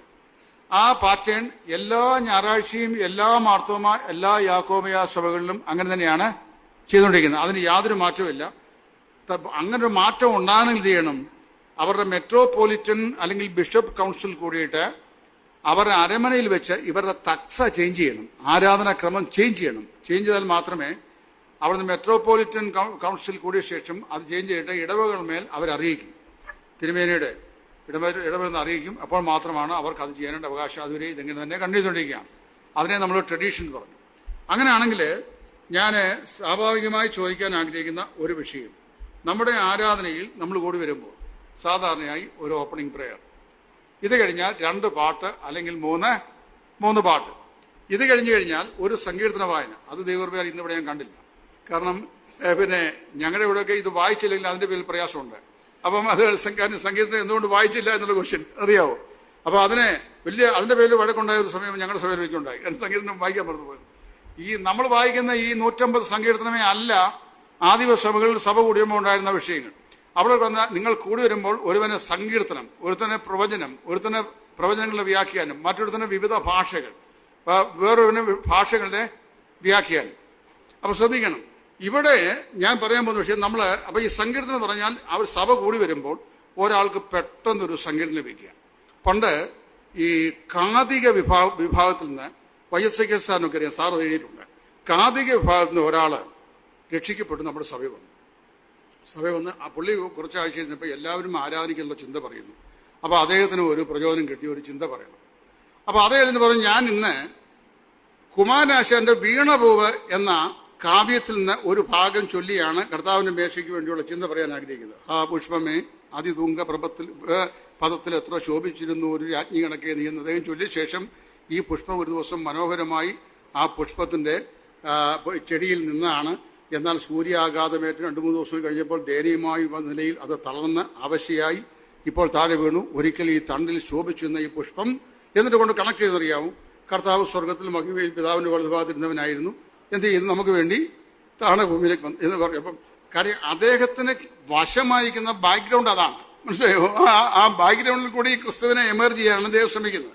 അപ്പോൾ ശ്രദ്ധിച്ചോളൂ. അപ്പോൾ ഇങ്ങനെയുള്ള അബദ്ധജടിതമായ ഒരുപാട് സമീപനങ്ങൾ വരും. ഇത് SK സർ അദ്ദേഹത്തിൻ്റെ സഭാസത്തിന് എന്ന പുസ്തകത്തിൽ അത് പറഞ്ഞിട്ടുണ്ട്.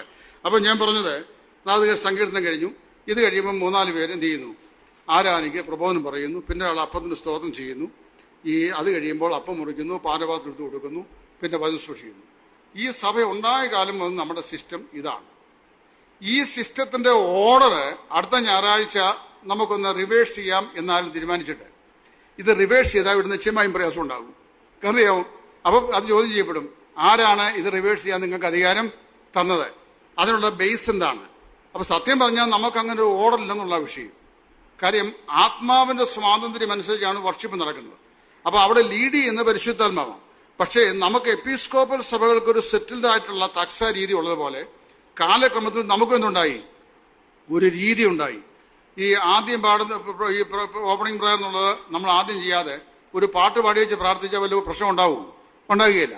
ഇനി അത് തന്നെയല്ല, കുന്നംകുളം സൈഡിലേക്ക്, തൃശ്ശൂർ കുന്നംകുളം സൈഡിലേക്ക് ചെന്ന് കഴിഞ്ഞാൽ ആദ്യ ടൈം നമ്മുടെ ഈ ബ്രേക്കിംഗ് ഓഫ് വചനസൂക്ഷിയാണ്. അതോടെ പല ആൾക്കാർ ഔട്ട്സൈഡേഴ്സ് വരും. നാഗൽഹോളിലൊക്കെ ഞാൻ പോയിട്ടുണ്ട്.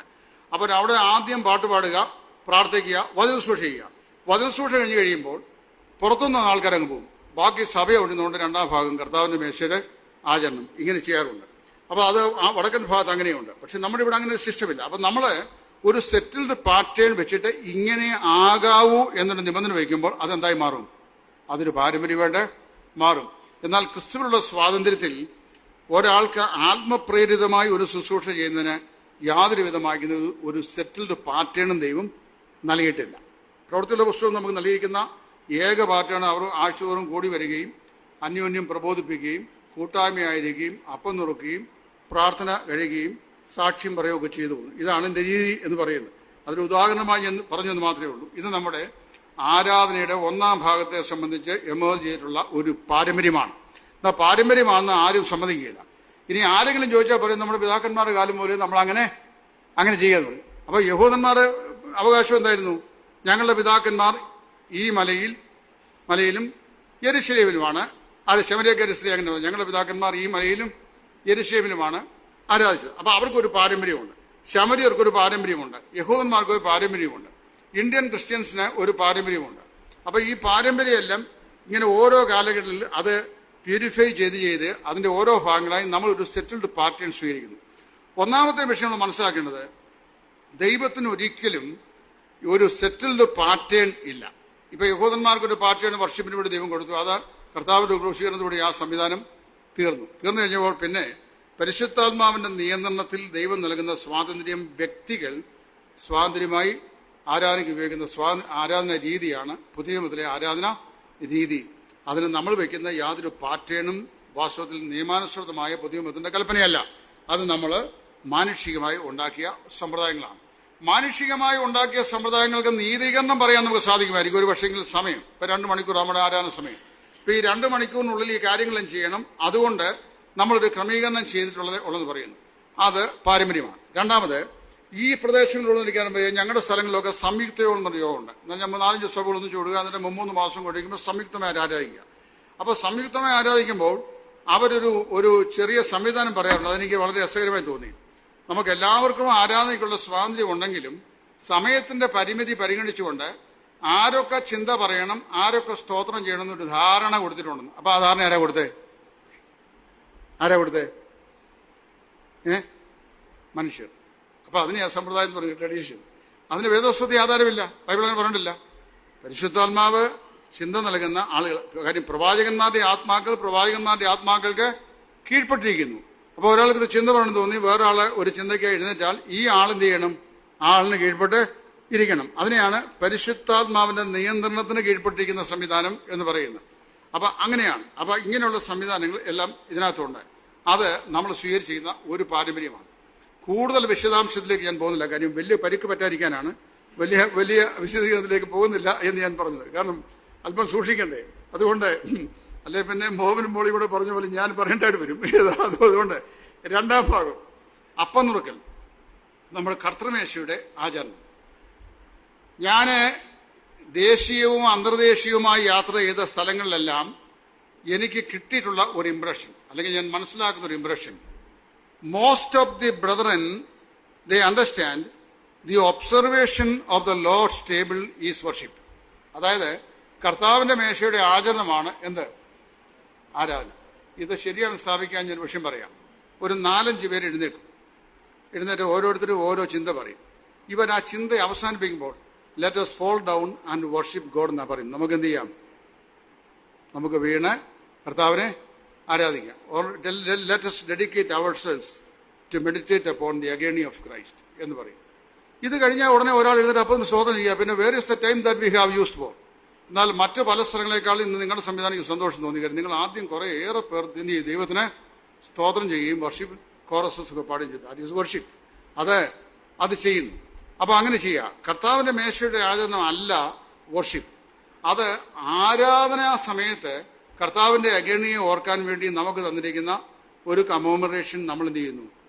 അത് ചെയ്യുന്നു എന്ന് മാത്രമേ ഉള്ളൂ. അത് അതിൽ തന്നെ എന്തല്ല? വർഷിപ്പ് അല്ല. അതിൽ തന്നെ വർഷിപ്പല്ല. അപ്പോൾ ഇതിനകത്ത് ഇത് സംബന്ധിച്ച് 2 പ്രധാനപ്പെട്ട ട്രഡീഷൻസ് നമ്മൾ ഉണ്ടാക്കി വെച്ചിരിക്കുന്നത് ഞാൻ പറയാൻ പോവുകയാണ്. ഒന്ന്, ഈ അപ്പം ലൂക്കോസിൻ്റെ സുവിശേഷം, ഇവിടെ വലിയ കുഴപ്പമില്ലെന്ന് എനിക്ക് തോന്നുന്നു, കാര്യം നിങ്ങൾ പല കപ്പാണല്ലോ.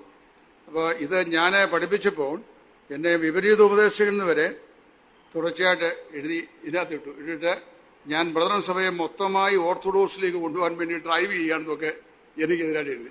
ഞാൻ അങ്ങനെ ഒരു കാര്യമേ മനസ്സിൽ പോലും ചിന്തിച്ചിട്ടില്ല. അപ്പം ഒന്നാണ്. ഈ അപ്പം ഒന്നാണെന്ന് പറയുന്നത് സൂചകമാണ്, സിംബോളിക്കാണ്. കർത്താവായ യേശു ക്രിസ്തുവിൽ വിശ്വസിച്ച നാം എല്ലാവരും ഒരു ശരീരമാണെന്നാണ് പറയുന്നത്. കർത്താവായ യേശു ക്രിസ്തുവിൻ്റെ മാർമിക ശരീരമാണ്.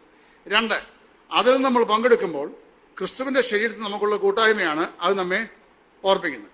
അത് ലൂക്കോസ് പറയുമ്പോൾ വളരെ വ്യക്തമായി പറയുന്നത് പൗലോസ് പറയുമ്പോൾ നാം നുറുക്കുന്ന അപ്പം. അവിടെ ആരാ നുറുക്കുന്നത്? നാമാണ്. നമ്മളിപ്പോൾ ചെയ്യുമ്പോൾ ഒരനുഷ്ഠാനം ചെയ്യുന്നുണ്ട്. അത് അതിനുവേണ്ടി നിയോഗിച്ച ഏതെങ്കിലും സഹോദരന് അത് മുറിച്ചു കൊടുക്കുന്നു. അത് തെറ്റാണെന്ന് ചോദിച്ചാൽ അതിനും വാസ്തവത്തിൽ വേദവസ്തുതി ആധാരമില്ല. ആധാരം എവിടെ നിന്ന് അറിയാവും? യോഹന്നാൻ 13 അവൻ സെഹിയോൻ മാളിമുറിയിൽ കർത്താവായ യേശു ക്രിസ്തുവിൻ്റെ അറസ്റ്റിന് മുമ്പ് പെസഹ ആചരണത്തിനായി ഒരുക്കി ശിഷ്യന്മാരുമായി അവിടെ വരുമ്പോൾ യേശു എന്ത് ചെയ്തു? യേശു അപ്പം എടുത്ത് നുറുക്കി ശിഷ്യന്മാർക്ക് കൊടുത്തു. ഇത് ആരുടെ ആചരണമായിരുന്നു അറിയാമോ? നിങ്ങൾ പറ. യഹൂദന്മാരുടെ പെസഹയുടെ ആചരണം. ഇനി അതെന്താണെന്ന് മനസ്സിലാക്കുവാൻ ഈഡർഷെയിം എന്ന് പറയുന്ന പ്രശസ്തനായിരുന്ന ഒരു യഹൂദ റബ്ബായുണ്ട്. വലിയ പണ്ഡിതനാണ്, ന്യായപ്രമാണ പണ്ഡിതനാണ്. അത് എഴുതിയിട്ടുള്ള ദ ടെമ്പിൾ എന്ന് പറയുന്നൊരു പുസ്തകമുണ്ട്.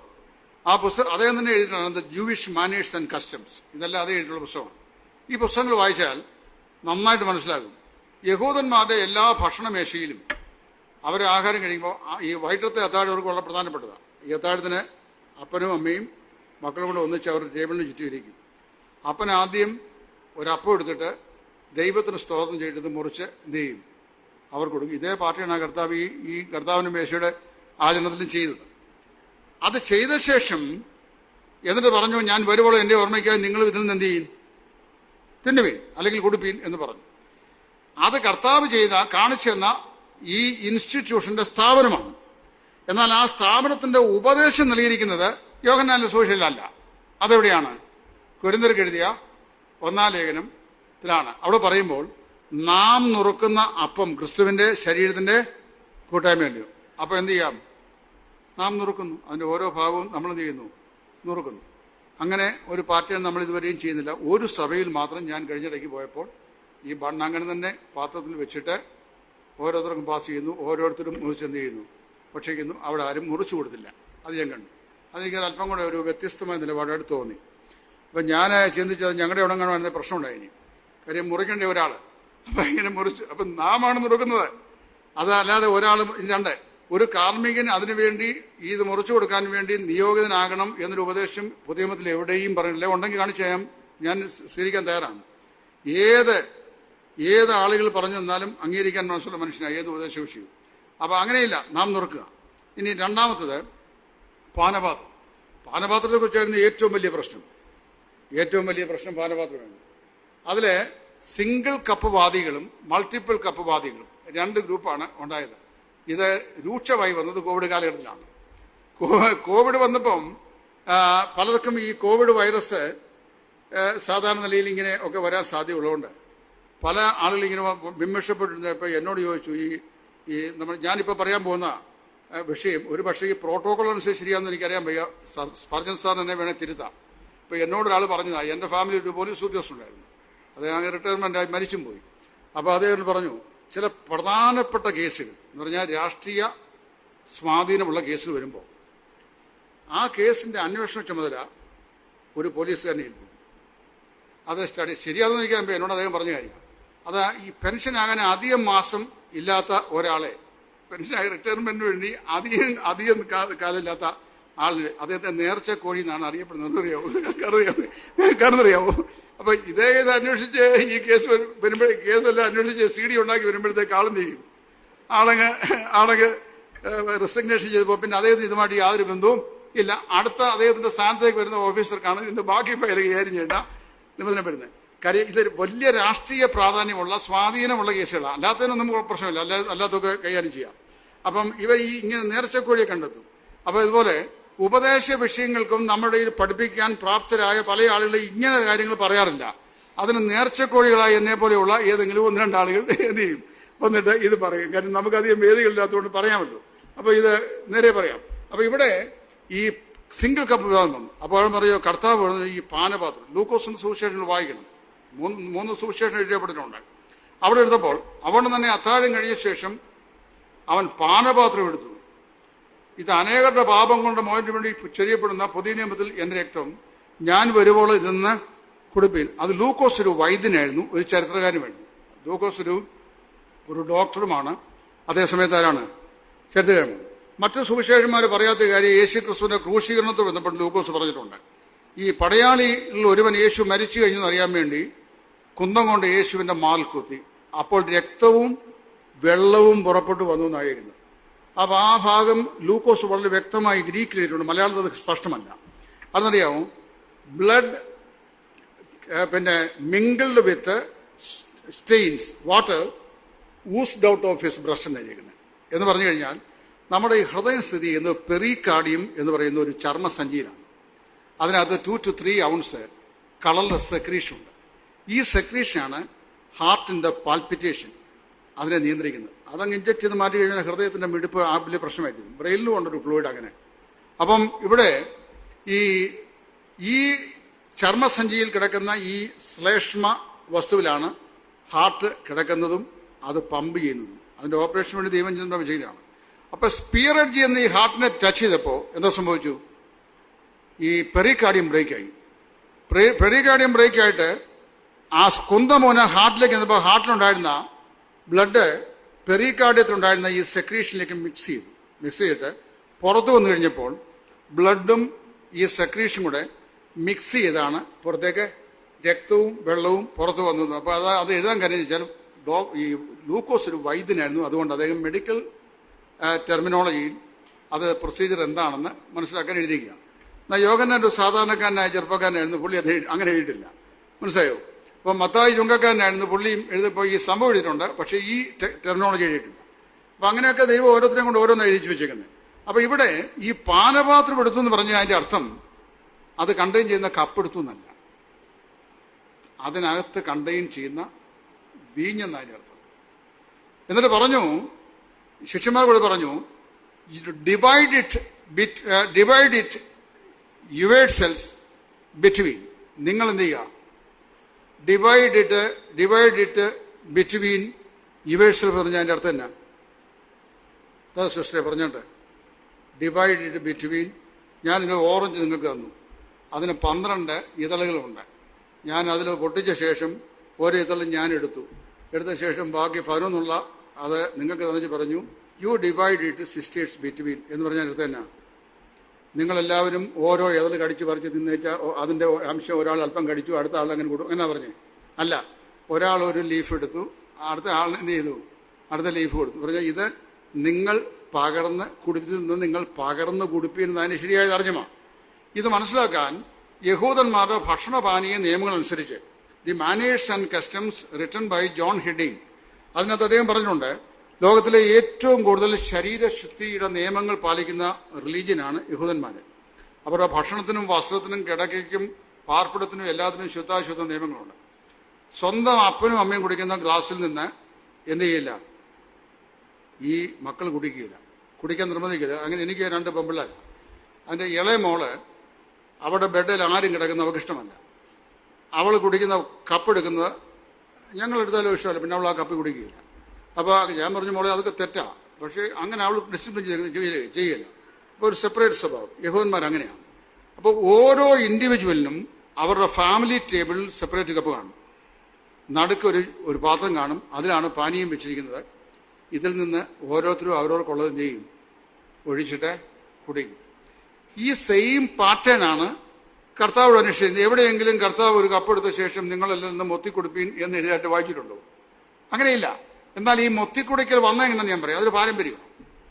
നമ്മുടെ ഇവിടെയിൽ വന്ന സാഹിബ്മാർ, ആദ്യം വന്ന സാഹിബ്മാരിൽ പ്രധാനപ്പെട്ട ആളായിരുന്നു നോയൽ സാഹിബ്, നാഗൽ സാഹിബ്, പിന്നെ ചർച്ച് വേഡ്. ഇവരെല്ലാം നമ്മുടെ ശുശ്രൂഷ ചെയ്ത ആൾക്കാരാണ്. ഇവർ വന്നു കഴിഞ്ഞപ്പോൾ നമ്മളെല്ലാവരും നാനാത്വമുള്ള പശ്ചാത്തലത്തിൽ നിന്ന് രക്ഷിക്കപ്പെട്ട സഭാ കൂട്ടായ്മയിലേക്ക് വന്നവരാകിയാൽ ഒരു കുടുംബത്തിൻ്റെ അംഗം എന്ന നിലയിൽ നമ്മൾ തമ്മിലുള്ള മ്യൂച്വൽ ഫെലോഷിപ്പ് എല്ലാ അതിർവരമ്പുകളും മാറ്റി നമ്മൾ എന്ത് ചെയ്യുന്നു? ഫെലോഷിപ്പ് ചെയ്യുന്നു എന്നൊരു അടയാളമായി ഒരു കപ്പിൽ നിന്ന് ഇവർ പാനം ചെയ്യാൻ തുടങ്ങി. അതാണ് ഇവിടുത്തെ ആരംഭം. നിങ്ങൾക്ക് സംശയമുണ്ടെങ്കിൽ 1901 കുമ്മനാട് കുറ്റിയിൽ മത്താച്ചൻ്റെ വീട്ടിൽ വെച്ചാണ് 3 പേരടങ്ങിയ സംഘം ഈ പഠന പ്രസ്ഥാനത്തിൻ്റെ ആദ്യത്തെ ആരാധന തുടങ്ങുന്നത്. അപ്പോൾ അതിൻ്റെ ആദ്യകാല ചരിത്രം വായിച്ചാൽ മതി. അങ്ങനെ അവർ കുടിച്ചു തുടങ്ങി. പിന്നെ മറ്റൊരു പ്രശ്നമുണ്ട്, അന്നത്തെ കാലത്ത് ഈ മൾട്ടിപ്പിൾ കപ്പും ഇല്ല. കാര്യം കപ്പിനൊക്കെ വലിയ ഇഷ്ടമുള്ള കാര്യമല്ലേ, അത് ഇപ്പോഴല്ലേ ഇതൊക്കെ ഇഷ്ടം പോലെ വന്നത്. അപ്പം ഈ വീഞ്ഞിനെയാണ് കർത്താവ് എടുത്തിട്ട് സ്തോത്രം ചെയ്യുന്നത്. വീഞ്ഞ് കണ്ടെയ്ൻ ചെയ്യുന്ന കപ്പിനൊരു പ്രാധാന്യവും ഇല്ല. അപ്പോൾ വീഞ്ഞ് കണ്ടെയ്ൻ ചെയ്ത് കണ്ടെയ്നർക്കല്ല കണ്ടന്റിനാണ് പ്രാധാന്യത. അപ്പം നമ്മൾ സാധാരണ ഇവിടെ വടംവലി വരുന്നത് എന്തിനാണെന്നറിയാമോ? ഒറ്റ കപ്പയാകാവൂ. അപ്പം ഞാനൊരു ചോദ്യം ചോദിച്ചു. നമ്മുടെ കൺവെൻഷന്, കുമ്മനാട് കൺവെൻഷൻ, കോട്ടയം കൺവെൻഷൻ, ഈ കൺവെൻഷനൊക്കെ ഞാൻ കണ്ടിട്ടുണ്ട്. ഒരു 60 കപ്പുകൾ ഈ മേശയുടെ അടിയിൽ ഇങ്ങനെ അടി വെച്ചിട്ടുണ്ട്. 60 കപ്പ്. പിന്നെ വലിയ ബക്കറ്റിനകത്ത് കലക്കി വെച്ചിട്ടുണ്ട്. ഇത് ഒഴിച്ചു കൊടുക്കുമ്പം 60 കപ്പുകളിലാണ് കൊടുക്കുന്നത്, ഏറ്റവും കുറഞ്ഞത്. അപ്പോൾ എത്ര കപ്പായി? 60ആയി. ഇനി വേറൊരു വിഷയം, ഒരു കപ്പിൽ നിന്ന് തന്നെ കുടിക്കണമെന്ന് നിർബന്ധം പിടിച്ചാൽ നമ്മുടെ ഈ തിരുവത്താഴ് സിസ്റ്റേഴ്സിനും പിന്നെ പുരുഷന്മാർക്കും കൊണ്ട് 2 ഗ്ലാസ്സിനകത്ത് പകർന്നു കൊടുക്കും, അല്ലേ? അപ്പം തന്നെ നിയമം ലംഘിച്ചില്ലേ? ഇല്ലയോ? അപ്പം ഒരു ഹോണിക്കൊന്ന് കുടിച്ച് എല്ലാവരും ഒരു ഗ്ലാസ്സിൽ തന്നെ കുടിക്കണം. ഹൈജീനിക്കിൽ പോലും ഇത് കോവിഡ് കാലത്ത് ഇത് ഇങ്ങനെ ചെയ്യുന്നു എന്ന് അറിഞ്ഞു കഴിഞ്ഞാൽ ഗവൺമെൻറ് സ്ട്രിക്റ്റ് ആക്ഷൻ എടുത്ത് തരും. അതിന് നമ്മളാരോടും പറയാൻ പോകാവുന്നതുകൊണ്ട് ആ പ്രശ്നം ഉണ്ടാകും. കാര്യം അതൊക്കെ പ്രശ്നമാണ്. പിന്നെ ഓരോ ന്യായങ്ങൾ ഇന്ന് വരെ ഇത് കുടിച്ച് ആർക്കും രോഗം വന്നിട്ടില്ല എന്നാര് പറഞ്ഞു? ഒരിക്കൽ ജോണ്ടീസ് ഉണ്ടായിരുന്ന ഒരുത്തൻ്റെ കപ്പിൽ നിന്ന് ഞാൻ കുടിച്ചു, എനിക്ക് ജോണ്ടീസ് പിടിച്ചു. അപ്പോൾ കാര്യം ഞാൻ കുടിച്ചതാണ്. അപ്പം അദ്ദേഹത്തിന് ജോണ്ടീസ് ഉണ്ടായിരുന്നു, അദ്ദേഹം പറഞ്ഞില്ല. തൊട്ടടുത്തിരുന്ന് ഞാനത് വാങ്ങിച്ചു കുടിച്ചു. ഞാൻ ആഴ്ച ജോണ്ടീസ് ഉള്ളവനായി മാറി. അപ്പോൾ കാരണം വെച്ചാൽ ഈ പറയപ്പെട്ട സാധനം വീഞ്ഞ നമ്മളിത് സ്തോത്രം ചെയ്യുമ്പോൾ ഇതിന് യാതൊരു ട്രാൻസ്ഫോർമേഷനും സംഭവിക്കുന്നില്ല. ഉണ്ടോ? യാതൊരു, അതായത് ട്രാൻസ്സബ്സ്റ്റാൻഷിയേഷൻ, അതാണ് റോമൻ കാത്തലിക്സ് പറയുന്നത്, വസ്തു മാറ്റോപദേശം. അതിന് യാതൊരു മാറ്റവും വരുന്നില്ല. അതിനകത്ത് വൈറസ് ഉണ്ടെങ്കിൽ വൈറസ് അതിനകത്ത് തന്നെ ഉണ്ട്. ഒരാൾ ചെറിയെന്ന് കുടിച്ചു വരുമ്പോൾ അതിനകത്തൊരു വൈറസ് ഉണ്ടെങ്കിൽ ആ വൈറസ് അവിടെ ഉടൻ തന്നെ സ്തോത്രം ചെയ്തായതുകൊണ്ട് വൈറസ് അവിടെ വെച്ച് ചത്തുപോവുക എന്നൊരു സംവിധാനം ദൈവം വെച്ചില്ല. കാര്യം ഇത് ബയോളജിക്കലായിട്ടുള്ള കാര്യങ്ങളാണ്. അപ്പം അതിനകത്ത് ആ വൈറസ് ഉണ്ടാവും. അപ്പം അതിന് ദൈവം ബുദ്ധിയും കൊടുത്തിട്ടുണ്ട്. അപ്പം ഇതിനകത്ത് യാതൊരു ഉപദേശ പശുവില്ല. ഈ കപ്പ് നമ്മൾ ഡിവൈഡ് ചെയ്ത് കൊടുക്കും. കാര്യം ഒരു പാനപാത്രം നമ്മൾ പല കപ്പുകളിലേക്കാക്കി കൊടുക്കുന്നു. അതിൻ്റെ പേരിൽ എത്രയോ പ്രശ്നങ്ങൾ. ബഹറിനൊരു സോഹൻ ഇപ്പോഴും തിരുവത്താഴത്ത് മാറി നിൽക്കുക. എന്താ അറിയാവും? Until and unless single cup is reinstated that I will have no fellowship എന്ന് പറയും. ഇത് സിംഗിൾ കപ്പ് ഇല്ലെങ്കിൽ ഞാൻ എടുക്കുകയില്ല. ഇതിനെയൊക്കെ വാസ്തവത്തിൽ അഡമൻസി എന്നാണ് പറയുന്നത്. എസെക്കിയേൽ സാറിൻ്റെ പുസ്തകത്തിനകത്ത് മർക്കടം മുഷ്ടിയും പറഞ്ഞൊരു കഥ പുള്ളിയിട്ടുണ്ട്. കുരങ്ങനെ പിടിക്കുന്ന സംവിധാനമാണ്. ജേസൺ ബ്രദർ വായിച്ചിട്ടുണ്ടാവും. ഈ കുരങ്ങനെ വളരെ ഇഷ്ടമുള്ള സാധനം ശർക്കര. കരിക്ക് വെട്ടിയിട്ട് അതിൻ്റെ മോടൻ ചെറിയൊരു തുളയിട്ട് ഇതിനകത്ത് വെള്ളം എടുത്ത് കളഞ്ഞിട്ട് ശർക്കര ഉരുട്ടിനകത്തിടും. കുരങ്ങ് വന്ന് ഈ ഒരു കൈ ഇതിനകത്തോട്ടിട്ട് ഈ ശർക്കര കയറി പിടിക്കും. അങ്ങനെ പിടിച്ചു കഴിഞ്ഞിട്ട് ഈ ഒരു കൈ കൊണ്ട് ഊരിയെടുക്കാം.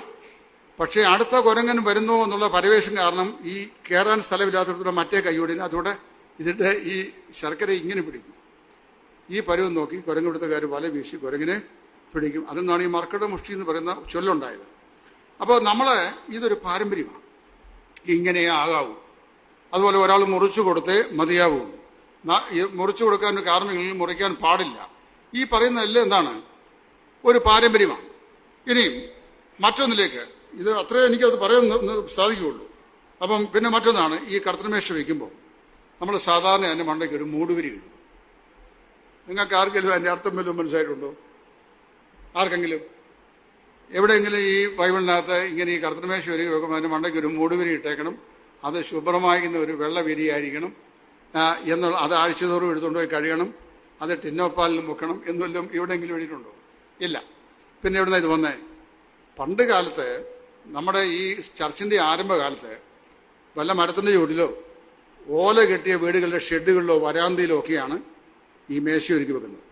ഇത് തുറന്നു വെച്ചാൽ പല്ലിയോ പാറ്റയോ മറ്റെന്തെങ്കിലും ക്ഷുദ്രജീവികളോ ഇതിനകത്ത് വീഴാതിരിക്കാൻ അതെന്ത് ചെയ്തു? കവർ ചെയ്തു. കാലം ഇത്രയും കഴിഞ്ഞിട്ടും ഈ മൂടുവിരിക്ക് യാതൊരു മാറ്റവും ഇത്രയും മനോഹരമായ ഹോളിനകത്ത് ഒരു പല്ലിയും വീഴുകയും. എന്നാലും ഈ മൂടുവിരിക്ക് യാതൊരു മാറ്റവും സംഭവിച്ചില്ല. സോ മൂടുവിരി എന്തായി മാറി? ഒരു പാരമ്പര്യമായി. ഇഫ്താഹ് തന്റെ മകളെ യഹോവയ്ക്ക് യാഗം കഴിക്കാം എന്ന് പറഞ്ഞു. അവൻ യുദ്ധം ചെയ്ത് ജയാളിയെ വരുമ്പോൾ മകളാണ് എതിരേറ്റ് വരുന്നത്. അപ്പനെ കെട്ടിപ്പിടിച്ച് ആലിംഗനം ചെയ്തു. എൻ്റെ മോളെ നീ എന്നെ ചതിച്ചല്ലോ, ഞാൻ യഹോവയോട് പറഞ്ഞു, നീ പറഞ്ഞോളൂ ചെയ്യാൻ പറഞ്ഞു. അത് കഴിഞ്ഞ് അവള് കന്യകമാരുടെ കൂടെ അവളുടെ ഈ യുവത്വത്തെക്കുറിച്ച് വിലപിക്കാൻ വേണ്ടി പോയി. അവളെ കൊന്നതായിട്ടൊന്നും വേദോസ്വതി പറഞ്ഞില്ല, അതൊരു വേറൊരു കഥയാണ്. ഏതായാലും ഇസ്രായേലിലെ കന്യകമാരെല്ലാം കൂടെ വേറെ ഒരു സമ്പ്രദായം ഉണ്ടാക്കി. ആണ്ടുതോറും എന്ത് ചെയ്യുക? ഇഫ്താഹിൻ്റെ മകളെ ഓർക്കുക. ഇഫ്താഹിൻ്റെ അങ്ങനെ ഒരു സംവിധാനം പേരുണ്ടോ? ഇഫ്താഹിൻ്റെ മകളെ ഓർക്കുക. അപ്പം നമ്മൾ ഈ പാരമ്പര്യങ്ങൾ, ഇപ്പം മൂടുവരി അതിന് പ്രമാണമൊന്നുമില്ല, പക്ഷേ മൂടുവരി ഇട്ടില്ലെങ്കിലും ചോദ്യം ചെയ്യും, അത് പ്രശ്നമാകും. അത് ഒരു വിഷയമാണ്. ഇനി മറ്റൊന്ന്, നമ്മുടെ ശവസംസ്കാരം നമ്മൾ ശ്രദ്ധിച്ചിട്ടുണ്ടോ? മരിച്ചു കഴിഞ്ഞാൽ ഉടനെ നമ്മൾ തല എങ്ങോട്ട് വെക്കും? എങ്ങോട്ട് വെക്കും? ആർക്കും അറിയാമോ? പടിഞ്ഞാറോട്ട് വെക്കും. പടിഞ്ഞാറോട്ട് വെക്കും. പള്ളികളുടെ മതഭകാരിക്കുന്നത് എങ്ങോട്ടാണ് ദർശനം അറിയാമോ? കിഴക്കോട്ട്. അപ്പോൾ കിഴക്കോട്ട് വെക്കുന്നതിൻ്റെ കാര്യം അറിയാമോ? കിഴക്കാണ് ദൈവത്തിൻ്റെ സിംഹാസനത്തിൻ്റെ ആസ്ഥാനം എന്നാണ് വിശ്വാസം. വാസ്തവത്തിലെ വടക്ക് നിന്ന് സ്വർണ്ണശോഭ പോലെ വരുന്നു യഗസ്കേൽ ഭവൻ പറയുന്നത്. അപ്പം പല സാധ്യത ഉണ്ടെങ്കിൽ വടക്കാണ്. ഭൂമിയുടെ കാന്തിക മണ്ഡലവും എവിടെയാണ്? വടക്കാണ്. അപ്പോൾ ഇത് കിഴക്കോട്ട് മധുഭാവിച്ചേക്കുന്നത്. അപ്പം മരിച്ചു കഴിഞ്ഞാൽ ഉടൻ തന്നെ നമ്മൾ എന്ത് ചെയ്യും? ഞാൻ പല ശവസംസ്കാരം വെച്ചുകൊണ്ട് ഒരിക്കലും ഒരു ബോഡി വെച്ചപ്പോൾ തല തിരിഞ്ഞു പോയി എന്ന് പറഞ്ഞാൽ അത് പടിഞ്ഞാട്ട് നമ്മൾ കിഴക്കോട്ടായി. പിന്നെ വീണ്ടും ശവം കുഴിക്കകത്ത് കയറിച്ച് തിരിച്ചു വെച്ചു.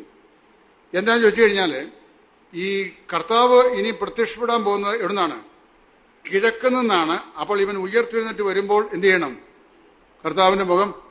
എൻ്റെ സഹോദരന്മാരെ, ഈ പുനരുത്ഥാനം എന്ന് പറഞ്ഞു കഴിഞ്ഞാൽ ഈ fragment of 1 millionth of a second, ഈ നൊടി നേരെ വന്നതിന് എഫ് ബ്രൂസ് പറഞ്ഞേക്കുന്നത് 1 millionth of a second എന്ന്. 1 millionth of a second എന്ന് പറഞ്ഞാൽ കമ്പ്യൂട്ടറിനെ പറയുള്ളൂ, എനിക്ക് പറയാൻ ഒക്കില്ല. അത് ഈ കാര്യം കഴിഞ്ഞു കഴിയും. അപ്പം നമ്മുടെ ഒരു പാരമ്പര്യമാണ് മരിച്ചു കഴിഞ്ഞാൽ തലയെന്ത് ചെയ്യുക? തല പുറകോട്ട് വയ്ക്കുക.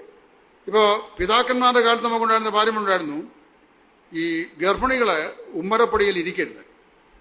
ഇവിടെ ഉണ്ടോയെന്ന് എനിക്കറിയാൻ വയ്യ. പണ്ട് നമ്മുടെ കൊണ്ടായിരുന്നു ഈ വീടിൻ്റെ കട്ടിലപ്പടി ഉമ്മരപ്പടി ഇരിക്കരുത്. എന്താ കാര്യം?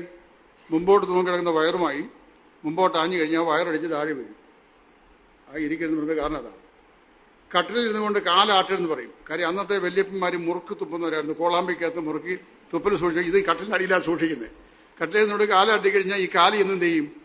ഈ കോളാമ്പിയെ മുട്ടും, അത് മറിഞ്ഞ് താഴെ വീഴും, അവിടെല്ലാം വൃത്തികേടാകും. അതേ കട്ടിലിൽ നിന്നുകൊണ്ട് എന്ത് ചെയ്തത്? കാലാട്ട്. പിന്നെ അപ്പോൾ ശവസംസ്കാരൻ്റെ പടിഞ്ഞാട്ട് തലവെക്കുന്ന വ്യവസ്ഥിതി വേദപുസ്തകത്തിൽ നമ്മൾ പിന്നീട് കൂട്ടിച്ചേർത്ത പാരമ്പര്യങ്ങളൊന്നാണ്. അതുപോലെ തന്നെ നമ്മുടെ വിവാഹത്തിന് നമ്മൾ അറേഞ്ച് ചെയ്യുമ്പോൾ എല്ലാ സന്നാഹവുമായിട്ട് ഇങ്ങോട്ട് വന്നു.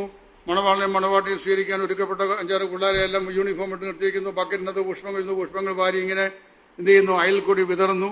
അതിനുശേഷം ഇവിടുന്ന് കാസർഗോഡ് വരെ നീളവെള്ള നെറ്റൊരെണ്ണം തലയിൽ കൂട്ടിയിട്ട് 2 പേര് അതിൻ്റെ പുറകെ കൂടി ഇങ്ങനെ പൊക്കി പിടിച്ചുകൊണ്ട് നടന്ന് വീഴുന്നു. ഇങ്ങനെ ഇത് വല്ലതും നമ്മൾ വേദോസ് എഴുതിയിട്ടുണ്ടോ? ഈ വക ഒരു കാര്യം വിവാഹം സംബന്ധിച്ച വിവാഹം എല്ലാവർക്കും മാന്യമാണെന്നും കിടക്ക നിർമ്മലമായിരിക്കട്ടെ എന്നും പറഞ്ഞിട്ടുള്ളതല്ലാതെ ഇതിൻ്റെ ഈ modus operandi of conduction of marriage എങ്ങനെ നടത്തണം എന്നതിനെക്കുറിച്ച് വല്ലതും വായിച്ചിട്ടുണ്ടോ? ഒരു വാക്കുപോലും ബൈബിളില്ല. അപ്പം നമ്മൾ ഇങ്ങോട്ട് വന്നു, അവിടുന്ന് വന്നവന് ഒരു 15 മിനിറ്റ് സമയം, ഇവിടുന്ന് വന്നവർക്ക് 15 മിനിറ്റ് സമയം, അവിടുന്ന് വന്നവർക്ക് ഒരാൾക്ക് പ്രാർത്ഥന, ഇവിടുന്ന് വന്നവർക്ക് ഒരു പ്രാർത്ഥന, ഇതിനിടയ്ക്ക് ആശംസ, അനുമോദനങ്ങൾ, ഇതെല്ലാം കൂടെ വെച്ച് ഡയബറ്റിക്കാരൻ അവൻ്റെ നാടിയെല്ലാം തളർന്ന് താഴെ പോകത്തക്ക നിലയിൽ 2:30 കഴിഞ്ഞാലും ഭക്ഷണം കിട്ടുകയില്ല. അതിനെക്കാട്ടി കഷ്ടം ഈ ബുഫേ സർവീസ്. നിങ്ങൾ ക്ഷമിക്കണമെന്നോട് അറിയാവോ? മാന്യരായി നമ്മളെല്ലാം ക്ഷണിച്ച് വരുത്തിച്ച് ഭിക്ഷക്കാരെ പോലെ ക്യൂവിനകത്ത് ഈ ശാപ്പാട് കഴിക്കും. ഞാൻ ഒരൊറ്റ സ്ഥലത്ത് ഈ ബുഫേ ആഹാരം കഴിക്കാൻ നിൽക്കുകയില്ല. കാരണം അറിയാവും, 500 പേരെ വിളിക്കണ്ട, 100 പേരെ വിളിച്ചാൽ മതി. മേശം വരുത്തി ആഹാരം കൊടുക്കണം. നമ്മളെല്ലാം വിളിച്ച് വരുത്തിച്ച് നമ്മൾ ക്യൂ നിൽക്കുകയാണ്. അപ്പോൾ കുറേ പേർ കിട്ടും. അവിടെ തന്നെ ഭയങ്കര റഷ്. അപ്പോൾ ഇത് വലിയ പ്രശ്നമാണ്. അപ്പോൾ ചുരുക്കം പറഞ്ഞാൽ ഇതിനൊന്നൊരു വ്യവസ്ഥയില്ല. നമ്മുടെ വിവാഹത്തിൻ്റെ പാറ്റേൺ നമ്മൾ സ്വീകരിച്ചിരിക്കുന്നത് സിറിയൻ പലസ്തീനിയൻ കൾച്ചറിൽ നിന്നാണ്. സിറിയൻ പലസ്തീനിയൻ കൾച്ചർ ഇപ്പം ഓർത്തഡോക്സുകാരാണ് അതും 100% അങ്ങനെ തന്നെ സൂക്ഷിക്കുന്നത്. അതിപ്പോൾ അത് അങ്ങനെ തന്നെ ചെയ്യുന്നു. അത് വരുമ്പോൾ ഈ മണവാട്ടിയെ ഒരുക്കുകയും മണവാളിനെ ഒരുക്കുകയും ചെയ്യുന്ന ആ സമ്പ്രദായം എല്ലാം അവിടെ നിന്ന് കിട്ടിയതാണ്. നമ്മുടെ ഇവിടെ ഈ സംവിധാനമൊന്നും വേദപുസ്തകപ്രകാരമുള്ളതല്ല, പുതിയതുള്ളതല്ല. പക്ഷേ നമ്മൾ ഒരുപാട് അറിഞ്ഞുകൊണ്ടോ അറിയാതോ ഈ ഇതിൽ ഏതെങ്കിലും ഒന്ന് കുറഞ്ഞു പോയി കഴിഞ്ഞാൽ ആ ശുശ്രൂഷ തകരാറുള്ളതാണെന്ന് നമ്മൾ വരുത്തി വയ്ക്കാനായിട്ട് ശ്രമിക്കുന്നു. ഇനി നമ്മൾ പറഞ്ഞു കൊടുക്കുന്ന ഈ വിവാഹ പ്രതിജ്ഞയുണ്ടല്ലോ, മത്തായി എന്ന ഞാൻ, മറി എന്ന നിന്നെ ഇന്ന് മുതൽ എൻ്റെ ഭാര്യയെ സ്വീകരിച്ചു പറയുന്ന ഈ തക്സ പോലും ആംഗ്ലിക്കിൽ നിന്ന് നമ്മൾ കടം കൊണ്ടതാണ്. നമ്മളായിട്ട് ഉണ്ടാക്കിയതല്ല. ഇംഗ്ലീഷുകാരുടെ റോയൽ ചർച്ചിൻ്റെ തക്സ, ചർച്ച് ഓഫ് ഇംഗ്ലണ്ട് തക്സയിൽ നിന്ന് മലയാളത്തിലേക്ക് കൺവേർട്ട് ചെയ്ത സാധനം. അത് പിന്നെ മിടുക്കന്മാരായ സുവിശേഷന്മാർ അവരുടെ അടുത്ത അവസരങ്ങളെ കിട്ടത്തക്കൊണ്ട് അല്പം കട്ടി കൂടിയ ഇംഗ്ലീഷിൽ പറയും, ചിലർ കോമൺ ഇംഗ്ലീഷിൽ സംസാരിക്കും. ഇത്രയും തന്നെ വ്യത്യാസം. ആർക്കും മനസ്സിലാകാത്ത ഇംഗ്ലീഷ് ഭാഷയ്ക്കുള്ള പ്രത്യേകത അറിയാവും. അവനവനെ ഏത് നിലയിലും സംസാരിക്കാൻ കഴിയുന്ന സാഹിത്യ അഭിരുചിയും ഭംഗിയുള്ള ഭാഷയാണ് ഇംഗ്ലീഷ്. കടിച്ചാൽ പൊട്ടാത്ത പിന്നെ ഭാഷയെ സംസാരിക്കാം എന്ന് പറഞ്ഞാൽ while I was perambulating in the street of London city soon my perpendicularity became horizontality എന്ന് പറയാം. അത് കേട്ട് കഴിഞ്ഞാൽ ഇംഗ്ലീഷിലെ വലിയ ക്ലാസിക് ഇംഗ്ലീഷാണ്, സാധാരണക്കാരന് മനസ്സിലാകുകയില്ല. എന്നാൽ അത് സാധാരണക്കാരനോട് ഞാൻ പറയുമ്പോൾ while I went for the morning walk in the street of London city I had a slip of leg and I fell down എന്ന് പറയുമ്പോൾ സാധാരണക്കാർക്ക് എന്ത് ചെയ്യും? മനസ്സിലാകും. അത് തന്നെയാണ് ഞാൻ മറ്റേ പറഞ്ഞതും. ഏതാ? മൈ പെർപെൻഡിക്കുലാരിറ്റി ബിക്കെയിം ഹൊറിസോണ്ടാലിറ്റി എന്ന് പറഞ്ഞത്. അപ്പോൾ ഇങ്ങനെ പറയാനുള്ള സൗകര്യമുണ്ടെന്ന് പറയുള്ളൂ. അപ്പോൾ വാസ്തവത്തിൽ ഈ വിവാഹത്തിനും എന്തില്ല, ഇപ്പം പറയപ്പെട്ടിരിക്കുന്ന ഇതെല്ലാം നമുക്ക് നമ്മുടെ ഇടയിലേക്ക് നുഴഞ്ഞു കയറിയ പാരമ്പര്യങ്ങളാണ്. മറ്റെല്ലാം സംഗതിയാണ്. പിന്നെ എങ്ങനെ നടത്തണം അത് വേറെ ക്ലാസ് ഞാൻ പറയാം, അതിപ്പോൾ സമയമില്ലല്ലോ. പിന്നെ അത് കഴിഞ്ഞാൽ പിന്നെ ഈ ശവസംസ്കാരം, പിന്നെ വീട് കൂതാശയ്ക്ക് രാഹു ഗുളികൻ, സമയം പോലല്ലോ ഉദ്ദേശിക്കുന്നത്, രാഹു ഗുളികൻ നോക്കാത്ത വിശ്വാസികളാണ് ചുരുക്കം. അതിൻ്റെ കഥ നിങ്ങളോട് പറയാൻ എനിക്ക് സമയമില്ല. ഇന്ദ്രപ്രസ്ഥത്തിൽ നിന്ന് ദേവന്മാരും അസുരന്മാരോട് വന്ന് പാലാഴി എന്ന് പറഞ്ഞ ഈ സമുദ്രം ഗോവർദ്ധന പർവ്വതം മത്തായും വാസുകി എന്ന് പറഞ്ഞ സർപ്പത്തെ കയറായിട്ട് ഉപയോഗിച്ച് കടഞ്ഞ് പാലാഴിയിൽ നിന്ന് അമൃതെടുത്തു. ഞങ്ങളുടെ വീട്ടിൽ പാല് തന്നുകൊണ്ടിരുന്നൊരു പെന്തക്കോസ്ത് വിശ്വാസി വെള്ളത്തിൽ പാല് ചേർത്താൽ തന്നുകൊണ്ടിരുന്നത്. അപ്പോൾ ഞാൻ ചായ ഇട്ട് അമ്മാനം പറയുമ്പോൾ ഞാൻ പറഞ്ഞു, എനിക്ക് വെള്ളം അല്പം ചേർക്കുന്നതിന് പ്രയാസമില്ല, പക്ഷേ വെള്ളത്തിൽ പാല് ചേർത്ത് തരരുതെന്ന് ഞാൻ പറഞ്ഞു. പാലിനകത്ത് വെള്ളം ചേർന്ന് അല്പം ഇത് തടഞ്ഞു. അപ്പോൾ ഈ പാലാഴി കടഞ്ഞ അമൃതം കൊണ്ടുപോയി, അമൃതം കടഞ്ഞുകൊണ്ട് ദേവന്മാരങ്ങ് ഇന്ദ്രപ്രസ്ഥത്തിൽ പോയി. അവിടെ ചെന്ന് കഴിഞ്ഞപ്പോൾ ഇവരെ ഈ അമൃതം ഉണ്ടാക്കി കഴിച്ചാൽ പിന്നെ ഇവരൊരിക്കലും മരിക്കുകയില്ല. അപ്പം ഉണ്ടാക്കി കഴിച്ചാൽ മരണമില്ലാത്തതാണ്. ഈ അസുരന്മാർക്ക് അസൂയായി. അവൽ ഗുരുത്തം കേട്ട ഒരുത്തം ചെന്നിട്ടെന്നറിയാവും, ഈ അപ്പം ഉണ്ടാക്കിക്കൊണ്ടിരിക്കുന്ന ഈ ഇന്ദ്രപ്രസ്ഥത്തിലെ ഒരു ദേവൻ്റെ കയ്യിൽ നിന്ന് ചട്ടുകം വാങ്ങിച്ചിട്ട് അവൻ്റെ കഴുത്തിൻ്റെ ഓങ്ങ് കൊടുത്തു. തല തെറിച്ചു പോയി. തല 1.5 മണിക്കൂർ സമയം കിടന്ന് പിടഞ്ഞു ദേവൻ്റെ. അതിനെ ഇന്ദ്രന്മാർ ശപിച്ചപ്പോൾ അത് ദിവസത്തിൻ്റെ ശാപസമയമായി, ദോഷസമയമായി. പക്ഷേ എൻ്റെ ചോദ്യം, അങ്ങനെയാണെങ്കിൽ ഒരു ദിവസമല്ലേ ഇന്ദ്രൻ മരിച്ചുള്ളൂ. മരിച്ചപ്പോൾ ആ കൃത്യം ദിവസം തിങ്കൾ മുതൽ ശനിയാഴ്ച ഞായറാഴ്ച വരെ ഇങ്ങനെ ഓരോ സമയവും മാറി വരുന്നെങ്ങനെയാ അത് മരിച്ചു. ഇതാണ് രാഹു. വിശ്വാസി ആരും രാഹു നോക്കില്ല. പറയാം, ഒറ്റ കല്യാണത്തിനും രാഹുവിൻ്റെ സമയത്ത് ഇറങ്ങുന്നില്ല. എന്തെങ്കിലും ഫോട്ടോ പിടിച്ചുകൊണ്ടോ പടം പിടിച്ചുകൊണ്ടോ അല്ലെങ്കിൽ കഥ പറഞ്ഞുകൊണ്ടോ ഒക്കെ ഇരിക്കും. ഇത് കഴിഞ്ഞാൽ രാഹുവും കൂടി നോക്കി ഇറങ്ങുന്നു. വീട് കൂതാശയ്ക്ക് പ്രവേശനത്തിന് പാല് കാച്ചുക, എവിടെയെങ്കിലും നമുക്ക് വേദോസത്തിൽ അങ്ങനെ ധർമ്മമുണ്ടോ? അപ്പം ഞാൻ പറഞ്ഞത്, ഇങ്ങനെയുള്ള നിരവധി പാരമ്പര്യങ്ങൾ നമ്മൾ അറിഞ്ഞുകൊണ്ടോ അറിയാതെയോ നമ്മിലേക്ക് നുഴഞ്ഞു കയറിയതും അല്ലെങ്കിൽ നാം അനുവദിച്ചു കൊടുക്കുന്നതുമായിട്ടുള്ള വചനത്തിന് അടിസ്ഥാനമില്ലാത്ത ആചാരാനുഷ്ഠാനങ്ങൾ വിശ്വാസികളായ നമ്മുടെ ഇടയിലും സ്ഥാനം പിടിച്ചിട്ടുണ്ട്. എന്നാൽ ഇതിനെ ഓരോ ദിവസവും ഇത് വർദ്ധിച്ചു വരുന്നേ ഉള്ളൂ, കുറയുന്നില്ല. ദൈവവചനം കൃത്യമായി അനുഷ്ഠിക്കാൻ പറഞ്ഞിട്ടുള്ള വചനത്തിൽ അധിഷ്ഠിതമല്ലാത്ത യാതൊരു മാനുഷിക പ്രമാണങ്ങളും വിശ്വാസികൾ അനുഷ്ഠിക്കേണ്ട ആവശ്യം ഇല്ലെന്നാണ് ദൈവം പറയുന്നത്. അതിനെ സ്വാതന്ത്ര്യത്തിൻ്റെ ആത്മാവുള്ള ആരാധന പറയാനും സാധിക്കത്തില്ല. അപ്പോൾ ഇങ്ങനെ നിരവധി കാര്യങ്ങളുണ്ട്. പണ്ട് ആർക്കെ പറഞ്ഞ പോലെ ആശയങ്ങൾ ഏറെ കീശയിലുണ്ടെങ്കിലും അത് പറയാനുള്ള സമയം വളരെ പരിമിതമാകിയാൽ ഇത് നീട്ടിക്കൊണ്ട് പോയി നിങ്ങളെ വിഷമിപ്പിക്കാൻ ഞാൻ ആഗ്രഹിക്കുന്നില്ല. ഞാനും നിർത്തുകയാണ്. പക്ഷേ ഇങ്ങനെയുള്ള വിഷയങ്ങളൊക്കെ സംസാരിക്കുമ്പോൾ പല ക്ലാസ്സുകൾ വയ്ക്കണം. എന്നെ തന്നെ വിളിക്കണം നിർബന്ധമില്ല. ഇത് പറയാൻ ധൈര്യമുള്ള ആരെങ്കിലും വിളിച്ചാൽ മതി. എനിക്കറിയാം. പിന്നെ എന്നെ വിളിച്ചാൽ ഞാൻ പറയും. അപ്പോൾ ഇതിങ്ങനെ കൃത്യമായി മനസ്സിലാക്കാം. ഇങ്ങനെ വരുമ്പോൾ നമ്മളും അറിഞ്ഞുകൊണ്ടോ ഡയറക്റ്റ്ലി ഓർ ഇൻഡയറക്റ്റ്ലി നമ്മൾ ഇൻവോൾവ് ചെയ്തിരിക്കുകയാണ് പല പാരമ്പര്യങ്ങളും.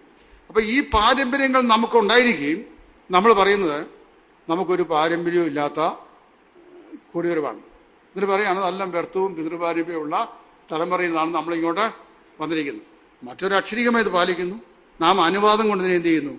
സമ്മതിക്കുന്നു. വരികയാണ്. അപ്പോൾ ദൈവവചനം പറയാത്ത യാതൊരു കാര്യങ്ങളും ഇതിനൊന്നും ഒരു മോഡസ് ഓപ്പറണ്ടി, ആരാധനയുടെ മോഡസ് ഓപ്പറണ്ടി എങ്ങനെ ആയിരിക്കണം, വിവാഹശുശ്രൂഷയുടെ മോഡസ് ഓപ്പറണ്ടി എങ്ങനെ ആയിരിക്കണം, ശവസംസ്കാരത്തിൻ്റെ മോഡസ് ഓപ്പറണ്ടി എങ്ങനെ ആയിരിക്കണം, ഒരു ഹൗസ് വാമിങ്ങിൻ്റെ മോഡസ് ഓപ്പറണ്ടി എങ്ങനെ ആയിരിക്കണം, ശിശു പ്രതിഷ്ഠ, അത് എപ്പിസ്കോപ്പൽ സഭകൾക്കുണ്ട്. നമുക്ക് അങ്ങനെ വലിയ എഴുതുന്നതിനുണ്ടോ? ഒരു കുഞ്ഞിനെ എടുത്ത് പ്രാർത്ഥിക്കാൻ കഴിയുന്ന ഒരാൾ പ്രാർത്ഥിക്കണം, ഇത്രയേ ഉള്ളൂ. അപ്പോൾ ഇതൊന്നുമില്ല. പക്ഷേ ഇതെല്ലാം നമ്മൾ ആചാരപരമായി സ്വീകരിച്ചിട്ട് പിന്നീട് വരുന്നതറിയാമോ, ഒരു തലമുറ ആ കാര്യം ചെയ്തിട്ട് നെക്സ്റ്റ് ജനറേഷൻ അത് ചെയ്യാതിരുന്നാൽ നമ്മളെ വിപരീത ഉപദേശക്കാരായിട്ട് മുദ്രകുത്തും. ഡോക്ടർ വാരൻ ഡബ്ല്യു യേഴ്സ്ബി അദ്ദേഹം സ്പിരിച്വാലിറ്റിയെക്കുറിച്ചൊരു ഡെഫിനേഷൻ പറഞ്ഞിട്ടുണ്ട്. Spirituality has been an experience to the first generation. ആത്മീയത ഒന്നാം തലമുറയ്ക്ക് ഒരു അനുഭവമായിരുന്നു. 2, an inheritance to the second. ഒന്നാം തലമുറ രണ്ടാം തലമുറയ്ക്ക് കൈമാറിയ അവകാശമാണ് ഏത്? ഈ സ്പിരിച്വാലിറ്റിയുടെ second. Inheritance to the second generation, a convenience to the third and a nuisance to the fourth. കരുതയോ? അദ്ദേഹം പറഞ്ഞേക്കുന്നതാണ്. അപ്പം എനിക്ക് വളരെ അർത്ഥവത്തായി തോന്നി. എന്നിട്ട് അദ്ദേഹം പറഞ്ഞു, the first generation claim the pray, the first generation battled the ground and the second generation claimed the prey and third generation spoiled it. വളരെ അർത്ഥവത്തായ സ്റ്റേറ്റ്മെൻറ്റാണ്. അപ്പം നമ്മൾ ആരെങ്കിലും ഏതെങ്കിലും നിലയിൽ ഔപചാരികമായി ദൈവവചനം കൽപ്പിക്കാത്ത ചില സമ്പ്രദായങ്ങൾ വെച്ചിട്ട് ഈ സമ്പ്രദായങ്ങൾ കൂടെ നിങ്ങൾ വിധേയപ്പെട്ടെങ്കിൽ മാത്രമേ നമ്മുടെ സിസ്റ്റം ശരിയാവുള്ളൂ എന്ന് നിർബന്ധിച്ചാൽ മാനുഷികമായ അത്തരം കൽപ്പനകളെ നമ്മൾ അനുസരിക്കേണ്ട ആവശ്യം നമുക്ക് ഇല്ല. ദൈവവചനം അങ്ങനെ പറഞ്ഞിട്ടുണ്ടെന്ന് പരിശോധിക്കുക.